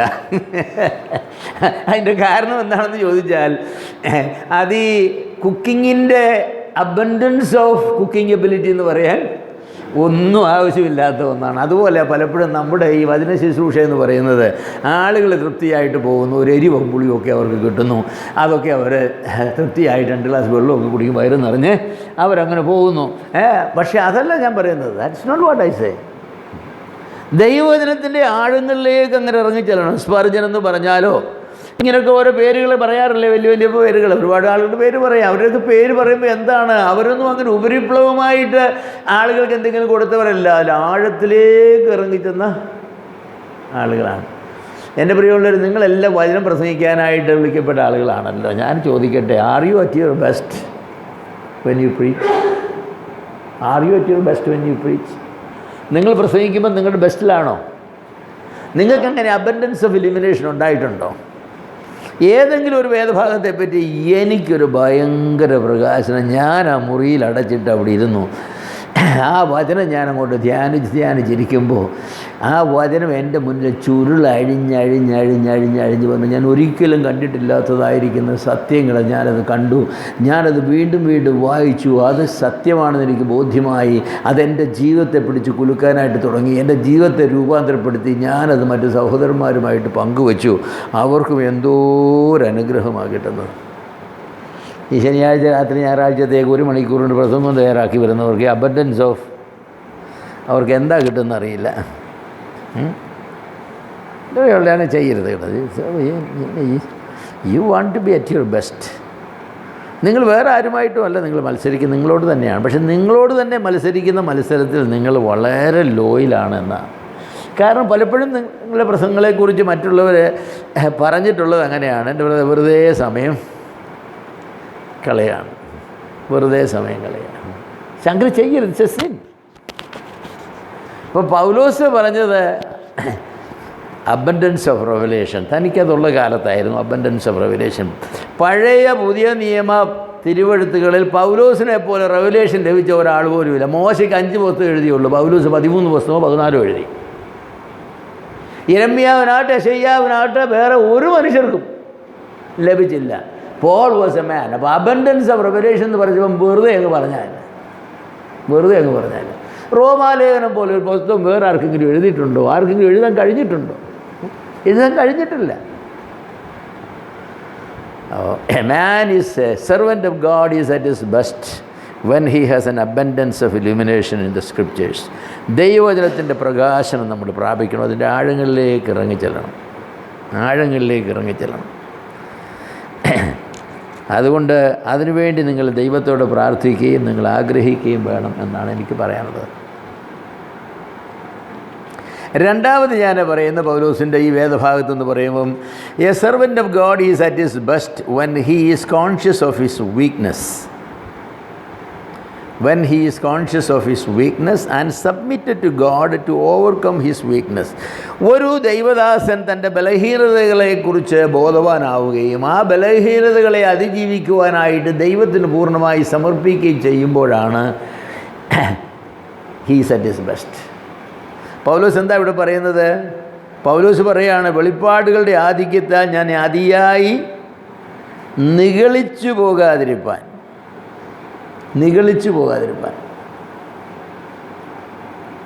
പിന്നെയും ആ പ്രയോഗം ഒരു പ്രാവശ്യം കൂടെ അവിടെ തന്നെ പറഞ്ഞു. അതിൻ്റെ രണ്ടാമത്തെ ഭാഗത്ത് ഞാൻ നിഗളിച്ചു പോകാതിരിക്കേണ്ടതിന്. എല്ലാ ദൈവദാസന്മാർക്കും ബലഹീനമായ ഓരോ വശമുണ്ട് കേട്ടോ. ചിലർക്ക് പണമാണ്, ചിലർക്ക് സെക്സാണ്, ചിലർക്ക് അഹങ്കാരമാണ്, ചിലർക്ക് ഇങ്ങനെ ഓരോന്ന്. You have a weakness, I have a weakness. പൗലോസിനൊരു വീക്ക്നെസ് ഉണ്ടായിരുന്നു. എന്താണെന്നറിയാമോ? നിഗളം. താൻ യഹൂദ മതത്തിലായിരുന്നപ്പോൾ താൻ പറഞ്ഞു, എൻ്റെ സമപ്രായക്കാരേക്കാൾ എല്ലാവരേക്കാളും അധികം. അവൻ എപ്പോഴും ഒരു കോൺഷ്യസ് ഉണ്ട്. പൗലോസേ, നീ ആരാന്നറിയാമോ? നിൻ്റെ അടുക്കൽ നിൻ്റെ കൂടെ ഗമാലിയലിൻ്റെ പാദപീഠത്തിൽ നിന്ന് പഠിച്ച വേറെ ഒരു സ്റ്റുഡൻറ്റും നിൻ്റെ അടുത്തോളം വരാൻ പാടില്ല. You will be the number 1. അത് പൗലോസിന് ആ ഒരു നഗളഭാവം പൗലോസിൽ ഉണ്ടെന്നുള്ളത് പൗലോസ് മനസ്സിലാക്കി. പൗലോസ് അങ്ങനെ വേറെ അറിയാം. ഞാൻ ഒരുത്തിൽ നിന്നൊന്നും പഠിച്ചിട്ടില്ല പൗലോസ് എനിക്ക് പറഞ്ഞു. അവരൊക്കെ പ്രധാനികളായിരുന്നെങ്കിൽ ഒരിക്കൽ ചുക്ക് പേരോടില്ല. അവരൊക്കെ എന്നെ എന്താ പഠിപ്പിക്കാൻ? അത് പറഞ്ഞ സത്യമാണ്. പക്ഷേ ആ ഒരു ഭാവം ഉണ്ടല്ലോ, അത് വിനയത്തോട് താൻ പറഞ്ഞത് കൊണ്ട് എനിക്ക് പ്രശ്നമില്ല. പക്ഷേ അതേ സ്റ്റേറ്റ്മെൻറ്റ് വേറൊരാൾ പറഞ്ഞാൽ ഇല്ലേ? പൗലോസ് ഒഴികെ അത് തിമോത്തിയോസാ പറഞ്ഞിരുന്നെങ്കിൽ പൗലോസ് ആരെ, പത്രോസ് ആരെ, ഒരു ചുക്കും അവരാരും എന്നെ പഠിപ്പിച്ചിട്ടില്ല, ഞാൻ ദൈവത്തിൽ നേരെ പഠിച്ചേ ഉള്ളൂ എന്ന് പറഞ്ഞാൽ എന്താ പറയും? എന്തോ ഒരു അഹങ്കാരിയാന്ന് പറയില്ലേ? അതുണ്ടെന്ന് പൗലോസിനറിയാം. ഈ റോമാലേഖനമൊക്കെ അങ്ങോട്ട് എഴുതിയതിന് ശേഷം പൗലോസ് തന്നെ അങ്ങനെ ഇരുന്ന് ചിരിച്ചിട്ട് പറയാം, ഒരു ലേഖനം, ഒരു കസർത്ത, എന്നെ ലേഖനമാണ്. പത്രോസൊക്കെ ഇത് വായിച്ച ചന്തം വിട്ടു പോകും. പത്രോസൊക്കെ ഇത് വായിച്ചിട്ട് എങ്ങനെ പറയും? പത്രോസ് തന്നെ പറഞ്ഞു പൗലോസ് എഴുതിയ കാര്യങ്ങളിൽ മനസ്സിലാക്കാൻ വലിയ പ്രയാസമാണ്. പത്രോസൊക്കെ അത് വായിച്ചു പൗലോസ് പത്രോസ് പറയാം, എന്തൊക്കെയായി മനുഷ്യൻ എഴുതുന്നത്, ഒരു പിടി കിട്ടുന്നില്ല. അത് പൗലോസിനറിയാം. അതായി നിഗളിച്ച് പോകാതിരിക്കുകയാണെന്ന് പറഞ്ഞാൽ. അപ്പോൾ എല്ലാവർക്കും ഉണ്ടത് കേട്ടോ. ഓരോ മനുഷ്യനും ഓരോ വശമുണ്ട്. അത് നമ്മുടെ ബേസിക് ഭാഗമാണ്. നാം രക്ഷിക്കപ്പെടുന്നതിന് മുമ്പ് തന്നെ നമുക്കുള്ളതായിരിക്കുന്നൊരു ഭാഗമാണ്. അതാണ് നമ്മളെ തകർത്ത് കളയുന്നത്. അപ്പോൾ കർത്താവിനറിയാവുന്ന ഒരു കാര്യമുണ്ട്. ഈ നിഗളമെന്ന് പറഞ്ഞതായിരിക്കുന്ന കാര്യം പൗലോസിൽ കൺട്രോൾ ചെയ്ത് വെച്ചില്ലെങ്കിൽ പൗലോസ് എന്ന് പറഞ്ഞാൽ മനുഷ്യന് യൂസ്ലെസ് ആയിത്തീരും, അവൻ തകർന്നു പോകും. ഓരോ ലേഖനമൊക്കെ, ഗലാത്യ ലേഖനം എന്ന ലേഖനമാണ്, ഇവൻ ഓരോ ലേഖനം, എഫേസ്യ ലേഖനമാണ്. കൊലോസി ലേഖനമൊക്കെ എന്നും ലേഖനമാണ്. വല്ലവർക്കും ഉത്തരം പറയാനൊക്കുമോ? റോമാലേഖനത്തിൻ്റെ കമൻ്ററി എഴുതി PhD വാങ്ങിച്ചിട്ടുള്ള ഡോക്ടർ ഓഫ് തിയോളജി ഡിഗ്രി വാങ്ങിയിട്ടുള്ള ഒരു ഒരു ഒരു ഒരു 10,000 പേരെങ്കിലും ലോകത്തുണ്ട്.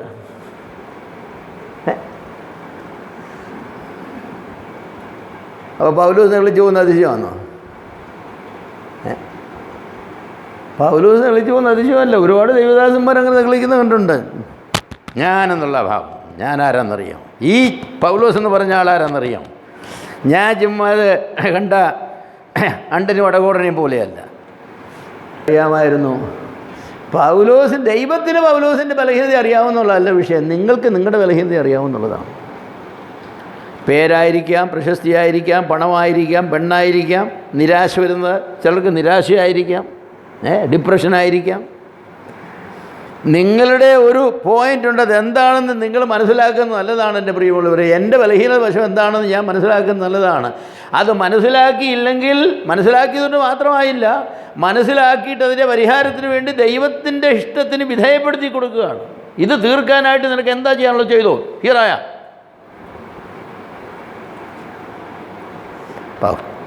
പൗലോസ് അങ്ങനെ അങ്ങോട്ട് സമർപ്പിച്ച ഒരാളാണ്. നമ്മൾക്കെല്ലാം ഉണ്ട്. നിങ്ങൾക്കറിയാമോ സിസ്റ്റമിക് വീക്ക്നെസ് എന്ന് പറയാം. സിസ്റ്റമിക് എന്ന് പറഞ്ഞാൽ നമ്മൾ ജനിച്ചപ്പോൾ തന്നെ ഒരു ബലഹീനതയുമായിട്ടാണ് ഇങ്ങനെ വരുന്നത്. അത് ഒന്നാമനാകണമെന്നുള്ളതായിരിക്കുന്ന അതിയായ വാഞ്ച, അതിനേത് മാർഗവും ഉപയോഗിക്കുന്ന ഒരാളായിരിക്കാം. ചിലപ്പോൾ നമ്മുടെ ടെമ്പറമെൻറ്റുമായിട്ട് ബന്ധപ്പെട്ടതായിരിക്കും, ചിലപ്പോൾ നമ്മുടെ പേഴ്സണാലിറ്റിയുമായിട്ട് ബന്ധപ്പെട്ടതായിരിക്കും, നമ്മളെ വളർത്തിക്കൊണ്ട് വന്നതുമായിട്ട് ബന്ധപ്പെട്ടതായിരിക്കും. പക്ഷെ നമുക്കൊരു വീക്ക് പോയിൻ്റ് ഉണ്ട്. ഒരു വീക്ക് പോയിൻ്റ് ഇല്ലാത്ത ഒരു മനുഷ്യൻ ലോകത്തുണ്ടോ എന്ന് എനിക്കറിയില്ല. അങ്ങനൊരു മനുഷ്യൻ ലോകത്തുണ്ടെങ്കിൽ അവൻ ഈ ലോകത്ത് ജീവിക്കാൻ നോൺസെൻസാണ്. അവൻ കർത്താവിൻ്റെ അടുക്കൽ പോയി ജീവിക്കരുത്. ഇവിടെ ജീവിച്ചത് ചെയ്യാൻ. കാരണം കർത്താവായ യേശുക്രിസ്തുവിനുള്ള വീക്ക്നെസ് ഇല്ലാഞ്ഞ ഒരു മനുഷ്യൻ നാം അവനെ പോലെ ആയിത്തീരുന്ന എപ്പോഴാണ്? അവനെ കാണുമ്പോഴില്ല. പിന്നെ ഇവരെന്താ എവിടെ ഇരിക്കുന്നത്? നീ എന്തിനാ എവിടെ ഇരിക്കുന്നത്? ഈ ലോകം നിനക്ക് കൊള്ളാവുന്നതല്ല.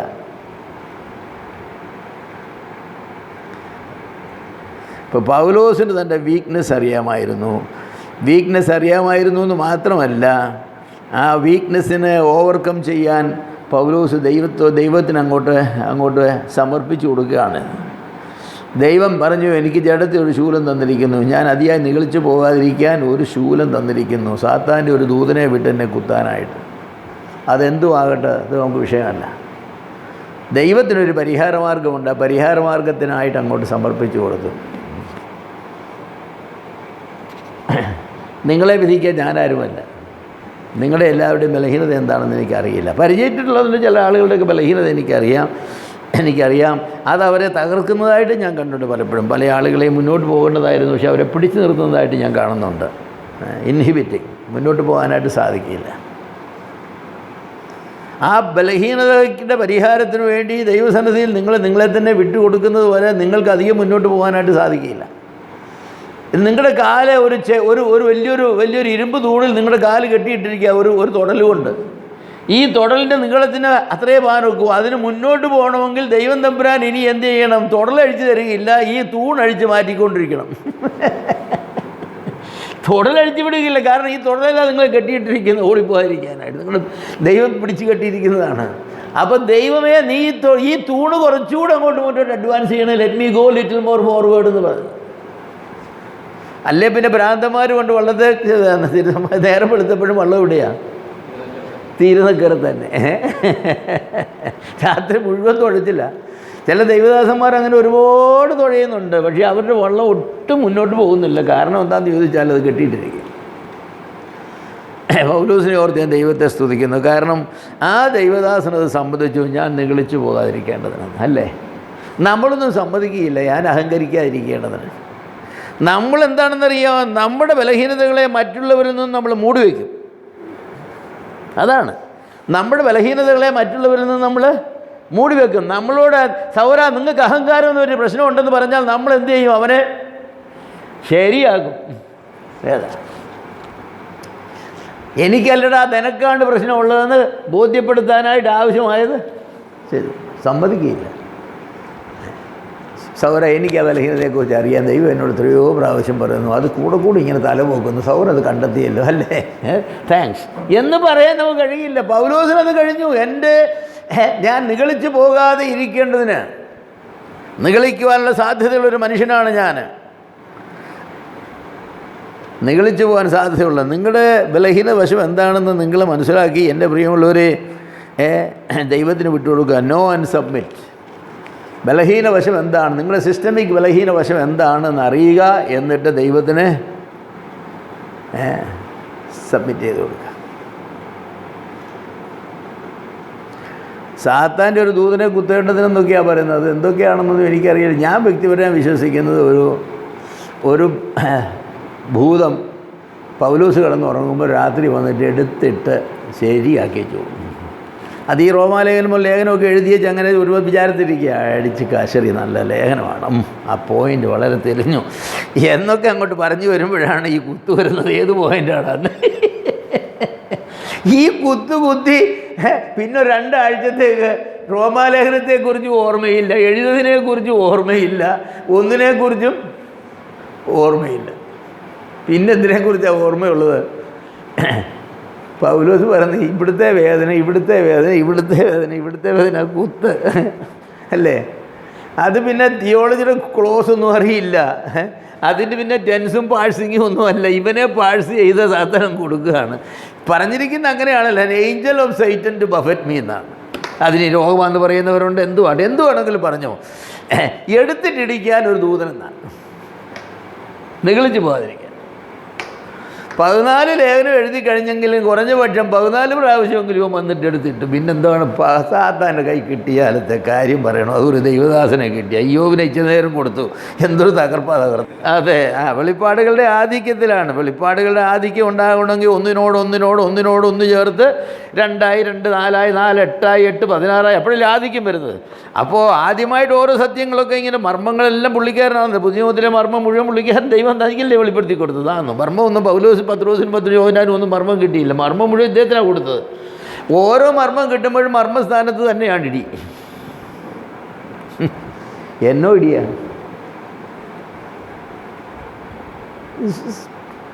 അതൊരു വലിയ സത്യമാണ് കേട്ടോ. അതുപോലെയാണ് ഇന്നും. നിങ്ങൾ ചരിത്രത്തിൽ നോക്കിക്കേ, ദൈവദിനം ധാരാളമായി മനസ്സിലാക്കി, സത്യസന്ധമായി മനസ്സിലാക്കി പ്രസംഗിച്ചിട്ടുള്ള ദൈവദാസന്മാർക്കെല്ലാം ജീവിതത്തിൽ ഭയങ്കര പ്രശ്നങ്ങളാണ്. കാൽവിൻ തന്നെ എന്തോ രോഗിയായിരുന്നറിയാം ആ മനുഷ്യൻ. ഇതുപോലെ രോഗിയായ ഒരു മനുഷ്യൻ വേറെ ഉണ്ടായിരുന്നില്ല. വീററ്റ് എന്ന് പറഞ്ഞാലും അദ്ദേഹം അതുപോലെ തന്നെയാണ്. പേറി വീററ്റ് അവരൊക്കെ അതുപോലെ ഓരോ മനുഷ്യരെ പറ്റി പറഞ്ഞാൽ അവരൊക്കെ അങ്ങനെയാണ്. അവരൊക്കെ അങ്ങ് ബലഹീനരാക്കി വെച്ചിരിക്കുകയാണ്. ക്ഷയരോഗം തുടങ്ങി എന്തെല്ലാം രോഗങ്ങൾ മനുഷ്യർക്ക് വരാമോ അതൊക്കെ ഓരോരുത്തരില്ല. അവർക്ക് ഓരോരുത്തർക്കും ഓരോന്നാണ് കൊടുക്കുന്നത്. അവരുടെ ഈ ബലഹീനത എന്താണെന്നറിഞ്ഞാൽ ആ ബലഹീനതയ്ക്ക് അനുസരിച്ചാണല്ലോ കൊടുക്കുന്നത്. എല്ലാവർക്കും ഈ നകളിച്ചു പോകുന്ന ബലഹീനതയല്ലല്ലോ. പൗലോസ് ഉണ്ടായിരുന്ന ബലഹീനതയല്ല. നകളമെന്ന് പറഞ്ഞ ബലഹീനതയൊക്കെ കൈകാര്യം ചെയ്യണമെങ്കിൽ ഒത്തിരി ഹ്യൂമിലിയേഷൻ വരണം, അല്ലാതെ നോക്കുകയില്ല. ദ്രവ്യാഗ്രഹമാണെങ്കിൽ പിന്നെ ഒത്തിരി പട്ടിണി കൊടുത്താൽ മതി. പട്ടിണിയുടെ ആധിക്യം. മൂന്നാമത്, ഞാൻ സമയമില്ലാത്തതുകൊണ്ട് പോവുകയാണ്. A worker is at his best, or man of God is at his best when he is in the enemy's court and behave for God's glory. ഒരു ദൈവമകൻ അവൻ്റെ ബെസ്റ്റ് ആയിരിക്കുന്നത് എപ്പോഴാണെന്നറിയാമോ? ശത്രുവിൻ്റെ കോർട്ടിൽ അവനെ എടുത്തിടുമ്പോൾ ദൈവമഹത്വത്തിന് വേണ്ടി അവിടെ ജീവിക്കാൻ കഴിഞ്ഞാൽ. And he behave for God's glory. When he is in the hand of the enemies and he behave for God's glory. ശത്രുവിൻ്റെ കരത്തിൽ പെടുകയും അവിടെ ദൈവമഹത്വത്തിന് വേണ്ടി ജീവിക്കുകയും ചെയ്യുക. ഞാൻ വിചാരിക്കുന്നു, ഇപ്പോൾ പൗലോസിനെ പറ്റി പറയുമ്പോൾ പൗലോസ് എന്താ പറയുന്നത്? പൗലോസിനെ അങ്ങനെ സാത്താനെ ഏൽപ്പിച്ചു കൊടുത്തു എന്ന് പറഞ്ഞാൽ സാത്താൻ്റെ ദൂതനെ കുത്താനായിട്ട് ഏൽപ്പിച്ചു കൊടുത്തു. എന്നിട്ട് പൗലോസ് എന്താ പറഞ്ഞത്? ഒരു ശൂലം തന്നിരിക്കുന്നു, ഞാൻ നിഗളിച്ചു പോകാതിരിക്കേണ്ടതിന് എന്നെ കുത്തുവാൻ സാത്താൻ്റെ ദൂതനെ തന്നെ, അത് എന്നെ വിട്ടു നീങ്ങേണ്ടതിന് ഞാൻ 3 വട്ടം കർത്താവിനോട് അപേക്ഷിച്ചു. അവൻ എന്നോട് എൻ്റെ കൃപ നിനക്ക് മതി, എൻ്റെ ശക്തി ബലഹീനത തികഞ്ഞു വരുന്നു. ആകയാൽ ക്രിസ്തുവിൻ്റെ ശക്തി എൻ്റെ മേൽ ആവസിക്കേണ്ടത് ഞാൻ അതിസന്തോഷത്തോടെ എൻ്റെ ബലഹീനതകളിൽ പ്രശംസിക്കും എന്ന് പറഞ്ഞാൽ എന്താണ്? തൻ്റെ ബലഹീനത ഇപ്പോൾ ഇതാണ് തനിക്ക്. ഈ സാത്താൻ്റെ ദൂതനെ എടുത്തിട്ട് കുത്തി കഴിയുമ്പോൾ പൗലോസ് പറയും price the Lord, price the Lord, price the Lord. കാരണം എന്താണ്? Price the Lord. എൻ്റെ ബലഹീനതകൾ, ഞാൻ ബലഹീനനായിരിക്കുമ്പോൾ ഞാൻ ശക്തനാകുന്നു. ഈ സാത്താൻ്റെ ദൂതൻ വന്ന് എന്നെ എടുത്തിട്ട് തകർത്ത് കളയുമ്പോഴാണ് എൻ്റെ ജീവിതത്തിലെ യഥാർത്ഥമായ ശക്തി. സൈമൺ സാറിൻ്റെ ഒരു പാട്ടിലങ്ങനെ പറഞ്ഞു, എന്താ ചന്ദനം, പുഴുങ്ങിയ ചന്ദനത്തിൻ്റെ സൗരഭ്യം പോലെ, അങ്ങൊരു പാട്ടുണ്ട്. പുഴുകിയ ചന്ദനത്തെക്കാളും അങ്ങനെ പാട്ടുണ്ട് സൈമൺ സാറിൻ്റെ. അതുപോലെയാണ് ചന്ദനം പുഴുങ്ങിയിട്ടാണ്, ചന്ദനത്തിൻ്റെ കാതിൽ കൊണ്ടുവന്നിട്ട് ഹൈ ടെമ്പറേച്ചറിൽ ഹൈ പ്രഷറിൽ അത് പുഴുങ്ങും. പുഴുങ്ങിയതിന് ശേഷമാണ് ഇത് പ്രസ് ചെയ്യുന്നത്, ഭയങ്കര പ്രസ്. അപ്പോഴാണ് അതിൻ്റെ അകത്തെ ഓയിൽ അങ്ങനെ ഇറങ്ങി വരുന്നത്. അതുപോലെയാണ് പൗലോസ് എന്ന് പറഞ്ഞതായിരിക്കുന്ന മനുഷ്യൻ്റെ ശക്തി വന്നത് എവിടെയാണെന്നറിയാമോ? അവനെ അങ്ങ് ബലഹീനനാക്കി എന്ന് പറഞ്ഞാൽ അവനിൽ തന്നെ ഒരു ശക്തിയില്ല. ഇനി വല്ല ശക്തി ഉണ്ടെങ്കിൽ ആര് തരുന്ന ശക്തിയുള്ളൂ? കർത്താവ് തരുന്ന ശക്തിയുള്ളൂ. അപ്പോഴാണ് അവൻ ശക്തനെന്ന് പറയുന്നത്. പൗലോസിന് ഒട്ടും ശക്തിയില്ല, എങ്ങനെ മുന്നോട്ട് പോകുമെന്നറിയില്ല. ആ ബലഹീനനായിരിക്കുന്ന സമയത്ത് ദൈവം പറഞ്ഞു, ഇനി എൻ്റെ ശക്തി ഞാൻ അങ്ങോട്ട് തരാമെന്ന് പറഞ്ഞു. ആ ശക്തിയിൽ അവൻ മുന്നോട്ട് പോയി, ലോകം മുഴുവനും സുവിശേഷവുമായിട്ട് പോയി. എത്രയെത്ര സഭകൾ സ്ഥാപിച്ചു, എത്രയെത്ര ആത്മാക്കളെ നേടി, എത്രയെത്ര ശിഷ്യന്മാരുടെ എണ്ണം, എത്രയെത്ര സഭകൾ മൂപ്പന്മാരെ നിയമിച്ചു. എങ്ങനെയെന്ന് ചോദിച്ചാൽ, when I am weak then I am strong.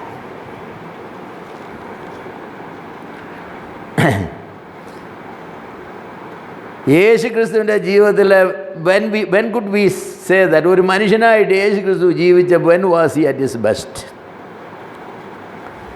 തൻ്റെ ശിഷ്യന്മാരെല്ലാം ചുറ്റും നിന്ന് 5000 പേരെ അഞ്ചപ്പം കൊണ്ട് 5000 പേരെ തീറ്റി. എല്ലാവരും നല്ല അപ്പമായിരുന്നു, നല്ല മീനായിരുന്നു, കർത്താവ് നല്ലവനായിരുന്നു പറഞ്ഞപ്പോഴാണ് കർത്താവ് at his best. he was great. ഞാൻ വിചാരിക്കുന്നു അവനെ പരിശുദ്ധാത്മാവിനാൽ സാത്താനാൽ പരീക്ഷിക്കപ്പെടേണ്ടതിന് വേണ്ടി പരിശുദ്ധാത്മാവിനാൽ മരുഭൂമിയിലേക്ക് 40 ദിവസം നടത്തിയപ്പോൾ he was at his best. എന്ന് പറഞ്ഞാൽ ഒരു ദ്വന്ദ്വയുദ്ധമാണെങ്കിൽ സാത്താനും കർത്താവും കൂടെ, കർത്താവ് 40 ദിവസം ഉപസിച്ചിരിക്കുക, യാതൊരു ശക്തി അവൻ്റെ ജീവിതത്തിലില്ല. സാത്താൻ അന്ന് തിന്നു കൊടുത്ത് മതിച്ചു വന്നിരിക്കുകയാണ്. അപ്പോഴാണ് റെസ്ലിംഗ്. സാത്താൻ വെറുതെ എടുത്ത് കർത്താവിനെ ഈ ഗോദായിലേക്ക് കുറേയേറെ അറിയേണ്ടതാണ്. പക്ഷേ സാത്താൻ എത്ര പിടിച്ചിട്ടും പിടിക്കുന്നില്ല. അതിന് പകരം കർത്താവ് സാത്താനെ തൂത്തെടുത്ത് അടിച്ചിരുത്തി. പിന്നെ അവൻ വന്നില്ലെന്നാണ് പറയുക. കുറേ കാലത്തേക്ക് ക്ഷീണമേറ്റ് പോയി, അവനെ വിട്ടുപോയെന്നാണ്. That's when he was at his best. സാത്താനുള്ള യുദ്ധത്തിൽ ഈ 40 ദിവസം ഉപസിച്ചതായിരിക്കുന്ന ഒരു മനുഷ്യൻ്റെ കാര്യമാണ് പറഞ്ഞത്. അവിടെ ദൈവത്വത്തോടല്ല സാത്താൻ യുദ്ധം ചെയ്തത്, മനുഷ്യനെന്ന് പറഞ്ഞ യേശു ക്രിസ്തുവിനോടാണ്. ആ യുദ്ധത്തിൽ സാത്താൻ വിചാരിച്ചു, വിശന്ന് ക്ഷീണിച്ച് ഇരിക്കുന്നതായിരിക്കുന്ന ഇവനെ ഒരു കഷ്ണം അപ്പം കൊണ്ട് ഞാൻ വീഴ്ത്തുമെന്ന് വിചാരിച്ചു.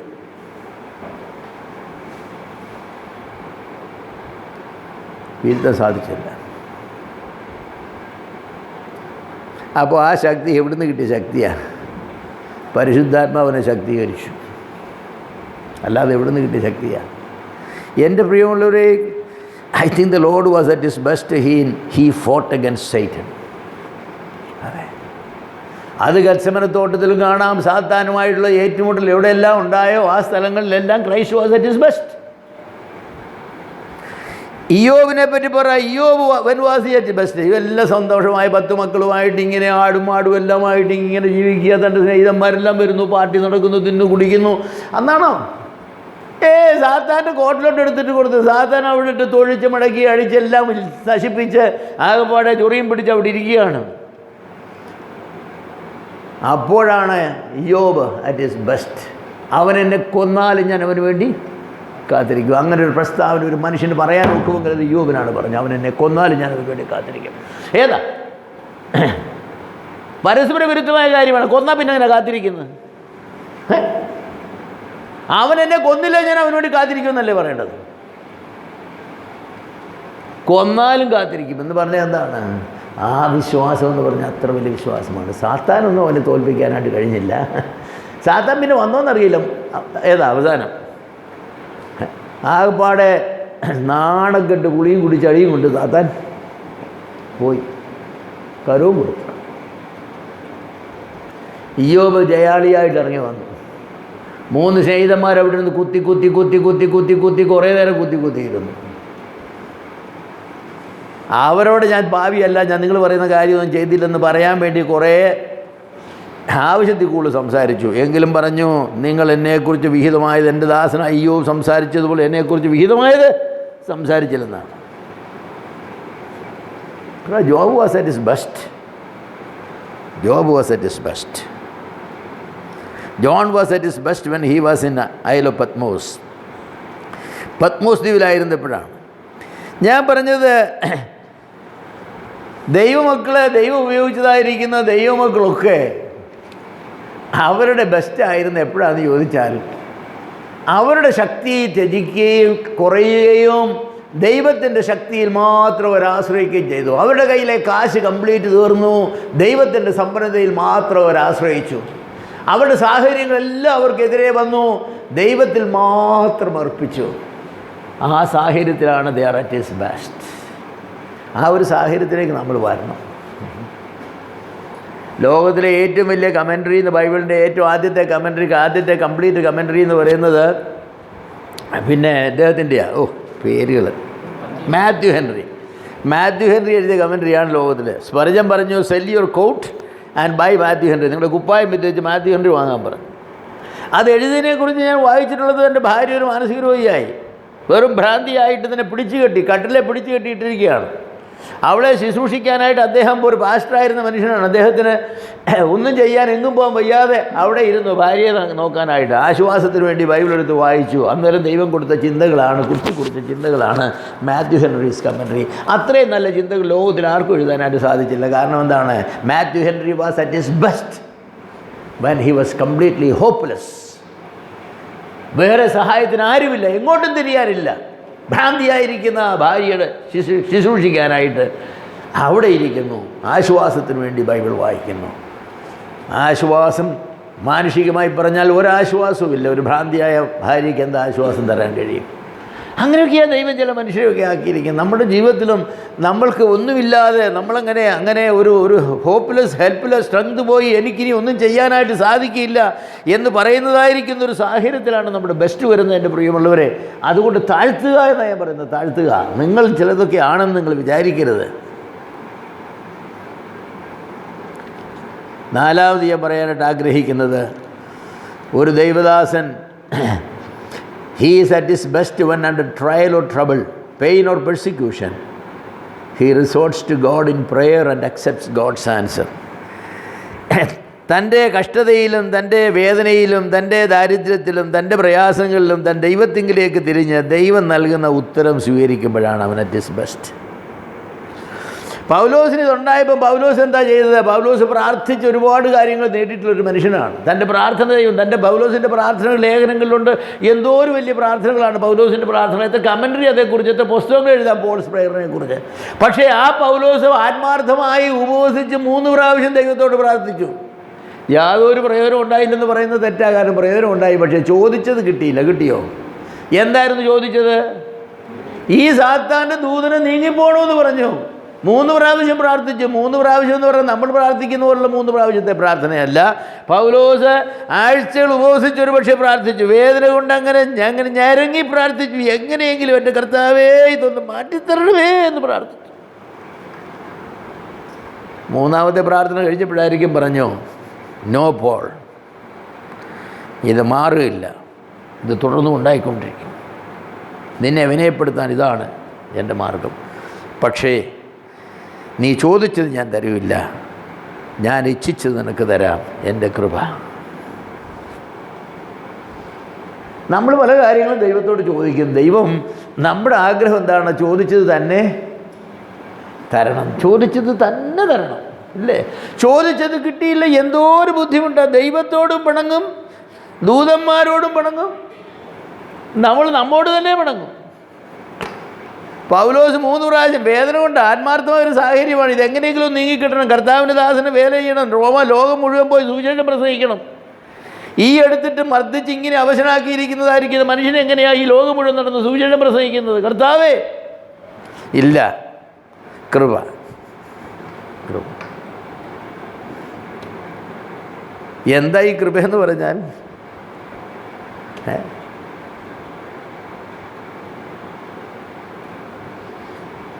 നമ്മുടെ ബലഹീനതകളിൽ, നമ്മുടെ അപര്യാപ്തതകളിൽ ദൈവത്തിൻ്റെ പര്യാപ്തത. God sufficiency in our deficiency. പൗലോസ് ഡെഫിഷ്യൻസി എന്ന് പറഞ്ഞാൽ, കുറവെന്ന് പറഞ്ഞാൽ ആരോഗ്യമില്ല, ബലമില്ല, സന്തോഷമില്ല, മാനസികമായി പറഞ്ഞാൽ എല്ലാം നഷ്ടപ്പെട്ടു. അപ്പോൾ ദൈവം പറഞ്ഞു, പക്ഷേ എൻ്റെ കയ്യിലുണ്ടല്ലോ ഗ്രേസ് എന്ന് പറഞ്ഞൊരു പാക്കറ്റിലെല്ലാം ഉണ്ട്. I will give you. Oh what a grace it is. നമ്മളീ പലപ്പോഴും നമ്മളെങ്ങനെയാണെന്നറിയോ, നമുക്ക് ഈ ഉപദ്രവം ഉണ്ടാക്കുന്ന കാര്യങ്ങളെ മാറ്റിയിട്ട് എങ്ങനെയെങ്കിലും മുന്നോട്ട് പോകണമെന്ന്. അങ്ങനെയല്ലേ പൗലോസ് അത് ആഗ്രഹിച്ചത്. പൗലോസ് ശല്യം ചെയ്യുന്ന ആരാ? സാത്താൻ്റെ ദൂതനാ. സൊല്യൂഷൻ എന്താ? സാത്താൻ്റെ ദൂതനെ മാറ്റിയിട്ട് ഞാൻ ശുശ്രൂഷ ചെയ്യാമെന്നാണ് കർത്താവ് പറഞ്ഞു. അങ്ങനെ വേണ്ടെന്ന് പറഞ്ഞു. സാത്താൻ്റെ ദൂതനെ മാറ്റി കഴിഞ്ഞിട്ട് നീ ശുശ്രൂഷ ചെയ്യുമ്പോൾ നീ നിൻ്റെ ബലത്തിലാണ് ശുശ്രൂഷ ചെയ്യുന്നത്. നാളെ നീ എന്ത് പറയും?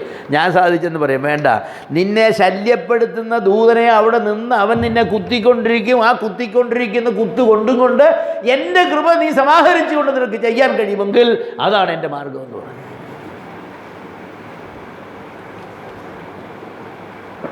നമ്മൾ സങ്കീർത്തനക്കാരനെ പോലെ, സങ്കീർത്തനക്കാരൻ എന്താ പറഞ്ഞു? പ്രാവിനുള്ളതുപോലെ എനിക്ക് ചിറകുണ്ടായിരുന്നുവെങ്കിൽ ഞാൻ പറന്നുപോയി.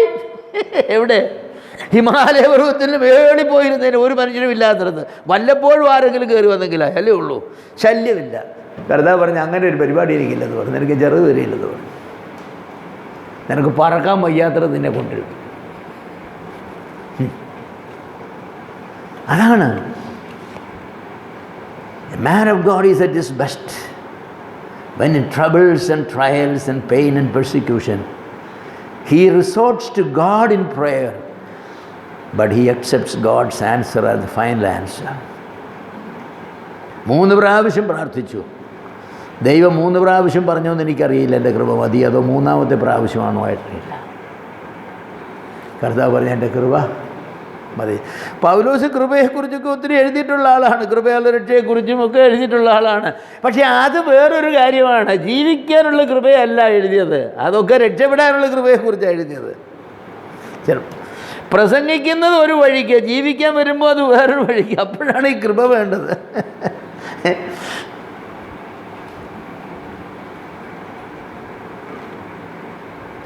പൗലോസിന് എവിടെ ചെല്ലണമെന്നറിയാം? പൗലോസിന് അങ്ങ് റോമ സാമ്രാജ്യത്തിൻ്റെ അങ്ങ് ഇല്ലിരിക്കും, ഈ മോഡേൺ യുഗോസ്ലേവിയ, സ്ലോവാക്യ വരെ പോകണം സുവിശേഷം പ്രസംഗിക്കാൻ. ഇവിടെ രാത്രി എടുത്തിട്ട് ഇടിച്ചും പഞ്ചറാക്കി ഇട്ടിരിക്കുക. എങ്ങനെയാ പോകുന്നത്? കർത്താവ് പൊങ്ങാൻ വയ്യ. കൃപയുണ്ടല്ലോ, ദൈവത്തിൻ്റെ കൃപയുണ്ടേ പൊങ്ങാൻ വയ്യാത്തവൻ പോകും. 38 വർഷമായി കിടക്കുന്നവനും കർത്താവിൻ്റെ കൃപയുണ്ടെങ്കിൽ എന്ത് ചെയ്യും? ചാടി എഴുന്നേറ്റ് പോകും. ഈ സത്യം നമ്മൾ പഠിക്കണം. കഴിഞ്ഞ ദിവസങ്ങളിൽ ദൈവം ആ സത്യം എന്നെ ഒന്നുകൂടെ പഠിപ്പിക്കുകയായിരുന്നു. നിൻ്റെ ആരോഗ്യം കൊണ്ടും നിൻ്റെ ബലം കൊണ്ടും നിൻ്റെ കഴിവ് കൊണ്ടും നീ നേടാമെന്ന് വിചാരിച്ചാൽ ഇല്ല, ഞാൻ നിന്നെ രോഗിയാക്കും, നീ ബലഹീനനായി എനിക്ക് കർത്താവെ കൈ പൊങ്ങുന്നില്ലെന്ന് പറയുന്നതായിരിക്കുന്ന ഒരു സാഹചര്യത്തിൽ ആ പൊങ്ങാത്ത കൈ കൊണ്ട് ഞാൻ എനിക്ക് എഴുതേണ്ടത് നിന്നെ കൊണ്ട് എഴുതിക്കും. ദൈവത്തിനത് കഴിയും. ദൈവത്തിന് അസാധ്യമായിട്ടൊന്നുമില്ല. അവർ ഗാഡ് ഈസ് ഏബിൾ. നടക്കാൻ വയ്യാത്ത കാലും കൊണ്ട് നടത്തും.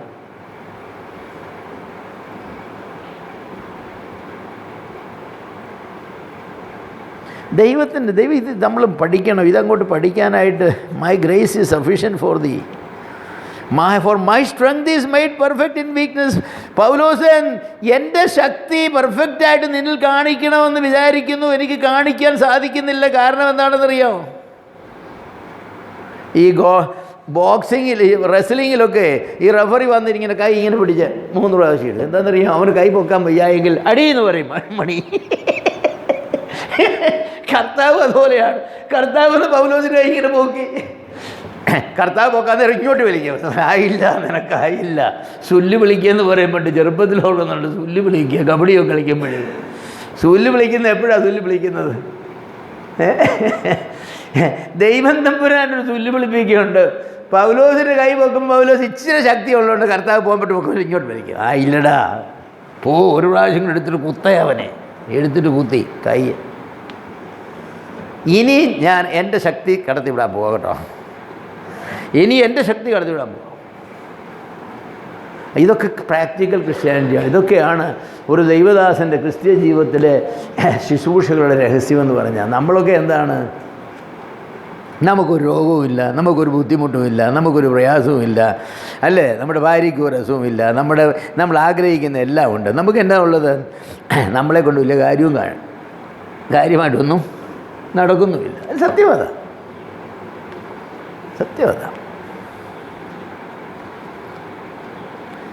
അപ്പോൾ ദൈവത്തിൻ്റെ ശക്തി എന്ന് പറയുന്നത് വ്യാപരിക്കണമെങ്കിൽ അത് മനുഷ്യൻ്റെ ബലഹീനതയിൽ കൂടെ വ്യാപരിക്കൂ. The medium in which God's power operate is man's weakness. നമ്മൾ പറയുന്നത് എൻ്റെ ശക്തി അധികം ദൈവത്തിൻ്റെ ശക്തി സമം സർവശക്തി എന്നാണ് നമ്മുടെ. എൻ്റെ ബലഹീനത അധികം ദൈവത്തിൻ്റെ ശക്തി സമം. അതാണ് സഫിഷ്യൻസി. അവിടെയാണ് ദൈവം നമ്മിൽ കൂടെ പ്രവർത്തിക്കുന്നത്. ഒരു ചവിട്ടിയുടെ മുന്നോട്ട് പോകട്ടെ. അഞ്ചാമത്, എനിക്ക് ഒത്തിരി സത്യം പറയാനുണ്ട്, എല്ലാം ഒന്നും ഞാൻ പറയില്ല. എത്ര മണിക്കാണ് നിർത്തേണ്ടത്? ഇപ്പം നിർത്താം, ഏത് സമയത്ത്. എന്നോട് എത്ര സമയം എന്ന് പറയും? 15 മിനിറ്റ് കൊണ്ട് നിർത്താം, 1 മണിക്കൂർ കൊണ്ട് നിർത്താം, 2 മണിക്കൂർ കൊണ്ട് നിർത്താം, എത്ര വേണമെങ്കിലും പറയാം. അഞ്ചാമത് ഞാൻ പറയാൻ ആഗ്രഹിക്കുന്ന കാര്യം, a servant of the Lord is at his best when he learns to glory in his infirmities so that the power of Christ may rest on him. നമ്മുടെ ബലഹീനതകളിൽ നമ്മൾ പ്രശംസിക്കുക എന്നുണ്ട്. നമ്മുടെ ബലഹീനതകളെ നമ്മളങ്ങ് സഹിക്കുക. പലപ്പോഴും നമ്മുടെ ബലഹീനതകളെ നമ്മളങ്ങ് സഹിക്കുക. നടക്കാൻ വയ്യ ബ്രദറെ, പിന്നെ ഞാൻ ഒരു വിധത്തിലൊക്കെ അങ്ങ് നടക്കുക, അല്ലേ? ഈ ബലഹീനതകളെ എന്താ പറയുക, നമ്മുടെ ബലഹീനതകളെ നാം നിവൃത്തിയില്ലാത്തതുകൊണ്ട് സഹിക്കുക. അതുമല്ല ദൈവം ആഗ്രഹിക്കും. നമ്മുടെ ബലഹീനതകളിൽ നമ്മൾ അഭിമാനം കൊള്ളണം. I glory in my infirmities. എൻ്റെ കൈ പൊങ്ങുകയെന്നുള്ളത് ഞാൻ ദൈവത്തെ സ്തുതിക്കുന്നു. അതാണ് എൻ്റെ അഭിമാനം. എനിക്ക് നടക്കാൻ വയ്യ എന്നുള്ളതാണ് എൻ്റെ അഭിമാനം.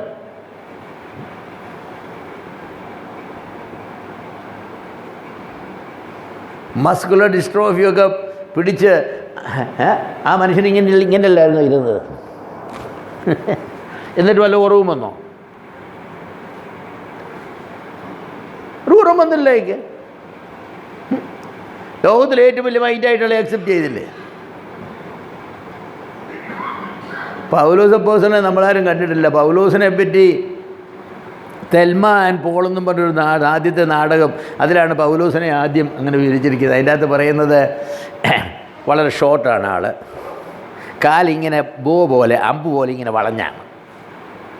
വളഞ്ഞ കാലുകൾ, ഇങ്ങനെ വളഞ്ഞ, സാധാരണ നിങ്ങളുടെ കാല ഇങ്ങനെ വളഞ്ഞ കാലുകൾ. അപ്പോൾ നടക്കുന്നതൊക്കെ എങ്ങനെയാണെന്ന് അറിയാമോ? അപ്പിയറൻസ് ഈസ് കണ്ടംപ്റ്റബിൾ എന്നല്ലേ പറഞ്ഞത്?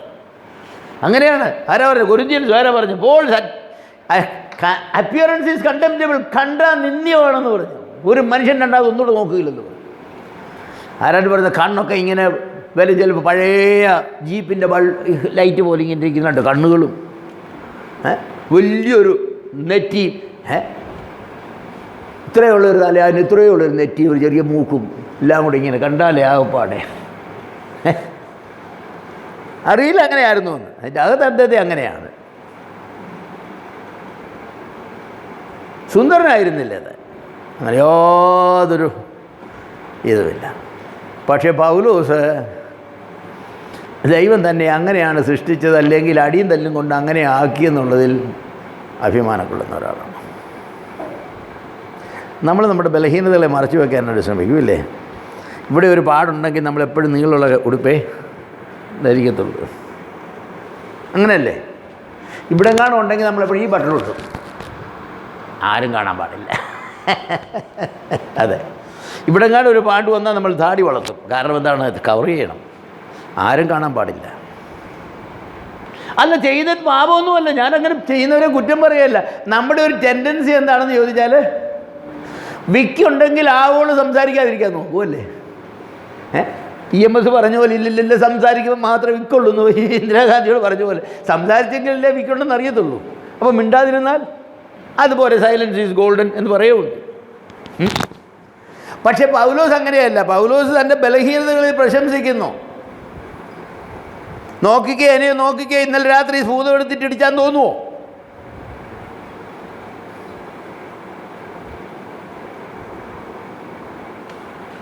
നമ്മുടെ ബലഹീനതകളെ നാം പ്രശംസിക്കണം. Glory in our weakness. ഡാളസിൽ അദ്ദേഹത്തിൻ്റെ പേര് ഞാൻ മറന്നു, ഒരു പ്രൊഫസർ ഉണ്ടായിരുന്നു, ഞാൻ കേട്ടിട്ടുണ്ട് പറഞ്ഞിന്, ഞാൻ ഡാളസിൽ പോയിട്ടില്ല. അപ്പോൾ അദ്ദേഹത്തിന് ഈ ഒരു കാലം ഇങ്ങനെ പോളിയോ വന്നിട്ട് ഇത്ര നീളത്തിൽ ഇങ്ങനെ ഞാന്ന് കിടക്കുക, അങ്ങനെയാണ് പറയുന്നത്. അദ്ദേഹം ക്ലാസ്സിൽ വരുന്നൊരു ഇതൊക്കെ വടിയൊക്കെ കുത്തിയാണ് വരുന്നത്, ഇൻ്റലിജൻറ്റ് മാൻ. അപ്പോൾ പിള്ളേരോട് എന്തെങ്കിലും പറഞ്ഞാൽ അയാൾ ചിലപ്പോൾ പറയടാ എൻ്റെ ഈ കാലം കൊണ്ട് നിനക്ക് തൊഴി തരുമെന്ന് പറഞ്ഞു. അതാണ്, ദാറ്റ് ഈസ് ഗുഡ്.